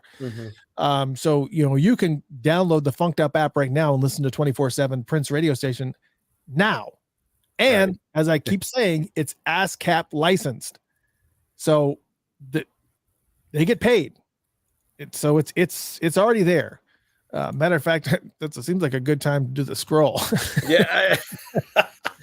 Because the ASCAP licensing fees are no joke. They're not, it's not fun at all. It's not fun. But anyways, it is, I agree. Now, here's the other thing too. There's more boots coming. There was this boot that's coming out in March, which is the Most Beautiful Experience. It's going to be a new boot that's coming out on yellow vinyl. That is, again, the amount of work that they do with this, with the artistry and with the whole, I mean, it's just amazing to me.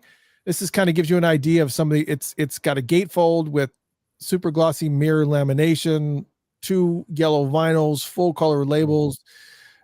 It's going to be shipping again. Once again, it's an iRecords project. It's going to be shipping on March 3rd.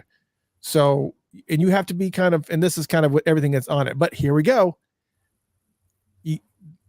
Sometimes these bootleggers pay attention. Sometimes they don't. It was something that I saw in here. Oh, right here on the left-hand side, the verbiage here, it says this show includes in white. This show includes the live debuts of Interactive, Days of Wild, Now, Shh, and the improvised track, Peep the Technique. The song is Peak the Technique, not Peep, like a peep show. It's Peak, P-E-A-K, not Peep the Technique. It's Peak the Technique. As far as I know, am I wrong? It is Peak the Technique, right? It's not Peep the Technique. Have I been singing it wrong all these years?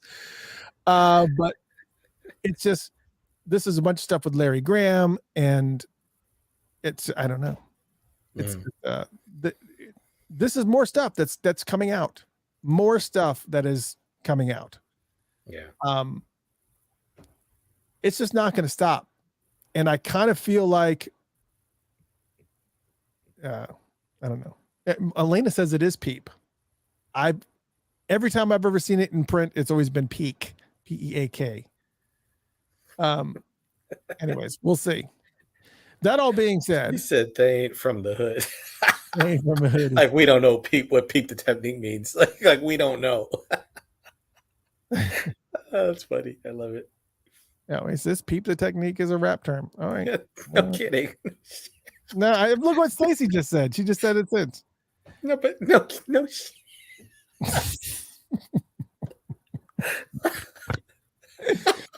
Anyways, these bootlegs are going to keep coming. The estate could easily, everybody's saying it's Peep. So I have been singing it wrong. Just like I have been singing this wrong or believing it's wrong the whole time. Certainly I cannot be alone. Anyways, the estate can easily do this. They can easily get ahead of all these bootleggers and just and release this at a volume at just a pace that they would not be able to keep up with.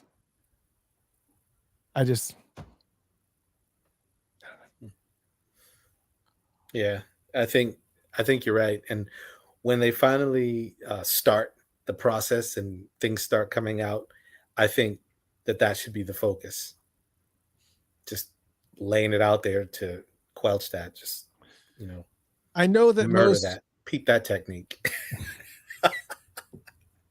Yeah, Tracy says the vault says Peep. All right, never mind. I think it'll be good if they do it too. Yeah, I mean, I think that is. I know people want to hear new music, and the reality of it is, there's some things that I would love to see on vinyl. We already know there are some things coming externally, like, what is Third Man Records? Jack White's Third Man Records is going to be releasing Camille. He purchased Camille and was already given the graces of from the estate to release Camille as a product. So that's awesome. And so we know that Camille is coming at some point in time from external source, from Third Man Records, Jack White's album. And that's a thing. It would be cool to see The Flesh released as a, all these albums that could have been, should have been, even if the songs were already released, it would be really, really cool to kind of see the progression of these albums. Yeah. Again, it's about the packaging. So that's the trick. Yeah. Arlene says she heard that Camille was held up. There's licensing issues with everything. So it's all the thing. But he got blessings from the estate, who owns 50% of the rights to that music. So it is going to be what it is going to be. Right. So I am curious, I don't know. I don't know what I'm curious about as far as like the bootlegs and stuff like that, because it's just, it just is what it is. I just, you have to accept that they're here to stay. Yeah, they're here to stay, but there's a way to make it very, very difficult for them to be able to do, if the estate is pumping out good, high quality product, right, on a regular basis, where, right now what's happening is that nothing's coming out other than Prince merch.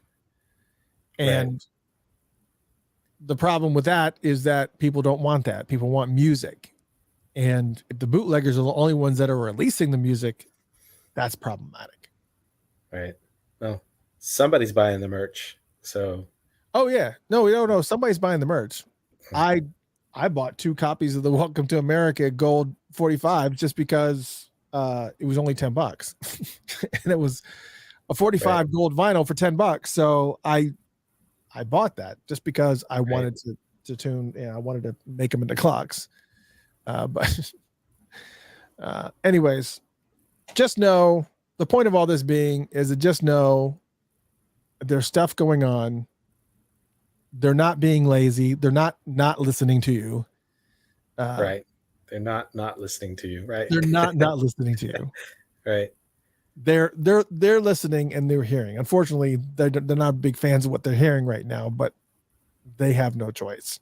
Right. It takes time. It'll come together though. Hopefully. Yeah. See, even an old Prince head like myself can learn something new. It's peep, not peak. Peep. It's peep the technique. It is what it is. I just sometimes I listen to songs in the headphones, which is the only way to listen to Prince music. Official Prince release music is through headphones, because there's so much going on. And even the songs that you've heard hundreds of times, if you've only heard it via your speakers in your house and you've never actually put headphones on and listened to them, especially with like really, really good set of headphones to hear all the extra stuff that's going on in the background, you're like, I've never heard that before. Right. We'll have to do another secret lyrics or special lyrics episode. Yeah, that's as long as I have help this time. As long as you have help, as long as I have help this time around, that type of stuff. Because whenever we do something like that, I just listen to music for 2 weeks straight. 2 weeks nonstop. Listen to Purple Yoda Radio or Uptown Radio, whatever we're called now. One of the radios. Yeah, the Prince radio station, and I just take it all in. It is what it is. But it really annoys me is that I've always asked every single person that's produced. I've always asked. I said, "Did Prince, technically hide stuff in songs? Things that maybe the normal person wouldn't pick up on." Right. I couldn't get anybody to say. The response was always, "Oh no, he just whatever he put in there, he wanted you to hear." It's like, well, obviously not, because he hid shit all the time. There's like always stuff that he hid. Yeah, he wanted you to hear, just not with your ears. Yeah, I guess not. Maybe with the nipple covers. With the nipple covers. Yeah. The nasties. Why are men wearing nipple covers? There's nothing coming out of those nipples, so why are you wearing them? Take them off. What? Oh my God. That is the funniest thing I've ever heard. That's pretty hilarious. A grown People say woman some crazy stuff when they get upset and offended. Miss Kelly, that's not why people wear nipple covers. Yeah. It's not a lock. What did you call it? A lactation block. Lactation. They're covered. They're just covered. It's not to stop anything from happening. Wow. Can you milk me, Greg? No, I have these covers in the way. I can't get any out. Oh my gosh. Wow. All right. So I think we've said enough. Yeah. I think we've said enough. But man, wow. We are gonna the whole bootleg discussion can definitely take up a lot of time. But the only reason why I don't really technically want to do a full show of it, even though, as I told you, I'm just a collector by trade. I'm just right. It's my personality. I'm very OCD, so it's like, I'm like, oh, that's got a Prince on it. Something I've never seen before. It's just, I can't help myself. I can't help myself. I just get, oh my God. Yeah. And if it's a killer picture, it's kind of hard to resist, right? Oh, and if it's got songs on them I've never heard before, and I'm like, oh my God. That's just the way that I am. God, those are nipple covers. So I the estate can do something. They can make it where it's just impossible to make it. I don't know. Apparently not, because they're not even selling to the general public. You have to be in a group and you've gone through the clearance process or whatever. Right. You get vetted. Yeah. That's frustrating. That is frustrating, because I apparently have been vetted out. They're just like, right. Literally, point blank. That's what they said. Point blank. It said to me, they will not talk with you. They will not sell it to you. It's like, are you serious right now?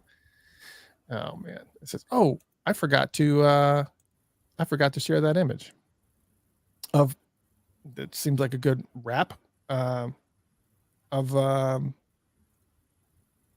bootleg comment from Prince. Yeah, I forgot to put that up. My bad. Yeah. Let me try on that. Yeah, got it. This seems like a good closing. A good closing thing is to show you the tweet that Prince sent me. Somebody would have said something eventually after the show was over. What happened? What happened? It never happened. I read everything.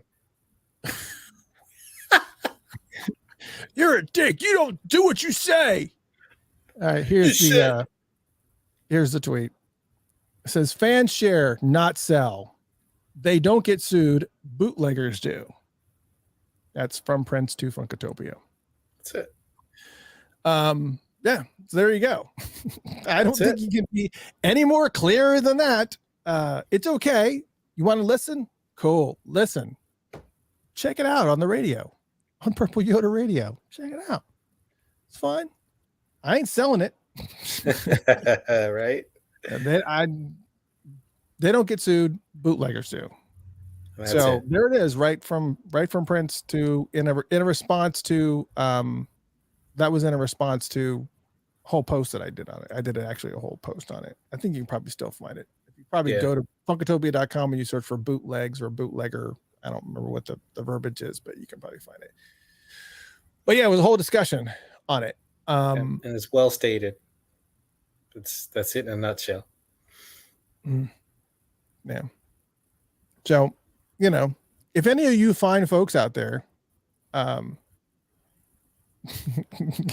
never mind. Wow. And here we go again. That box set just looks really freaking cool. Get me one. Oh, yeah. stop. If anybody's got the hookup, just let me know. Stop. I wouldn't be me. That's one of the just wouldn't be this. So anyways. Well, they're gonna do what they do. They're gonna do what they do. There's no way around it. That's right. So anyways, thank you guys so much for hanging out and having a little discussion on bootlegs. We would do a larger show on bootlegs, but the whole point of that is that I don't want to give a bunch of love to bootleggers. We wanted to look at it as an issue, offer up a solution that the estate could actually you're never going to stop bootlegging. You're not going to stop it. It's just, it's not going to happen. But you can certainly put a hurting on them.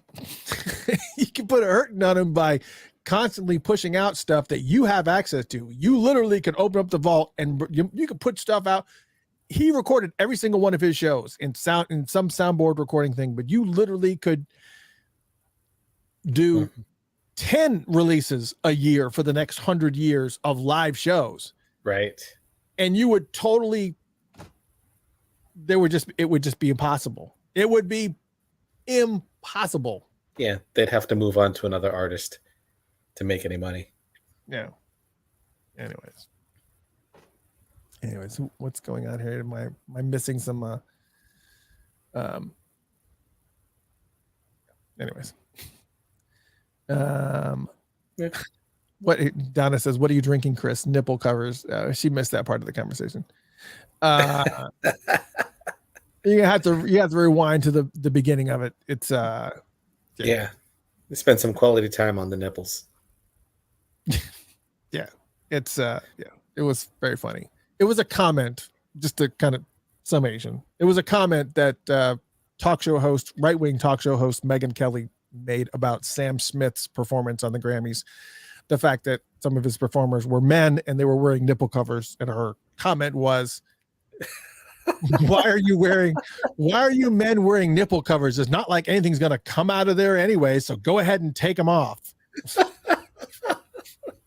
Assuming that apparently she's under the impression that you wear nipple covers to stop lactating or something. That's next time, Megan.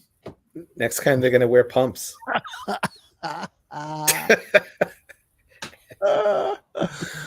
Oh my God. Anyways. All right. Well, it's just a funny comment. It still makes me laugh to say. If I'm ever having a bad day and I need to laugh, I just find that quote and just read it and then cry. Yeah, that's definitely it. I tear up every single time. Anyways. Tracy said they definitely would stop milk leakage. I don't think so. It depends. You gotta have some pretty good tape. I don't know. What? It just seems improbable that it would actually stop. I guess. Never mind. It's pressed on there really hard. Maybe just really on there good. Just really on there good. Like, just push the button in and it's just. Just kind of close up the tap. My milkshakes are better than yours. You asked for it, you got it. Okay, we're going. Fun stuff. Ladies and gentlemen, I don't know what we're doing next week. Again, we've had a bunch of things in the mix for a while now that we haven't been able to get locked down, but we've got some stuff in the works. Just kind of stay tuned. The closing note on this, please, when you see other people online that are not part of this group that are bashing the estate for the lack of releases, just can you kind of swim against the current Yeah, and just a little bit. and come to their defense, come to the estate's defense, and just kind of just say, look, just stuff happening, just patience, just Patience. chill, just relax, Chill. relax.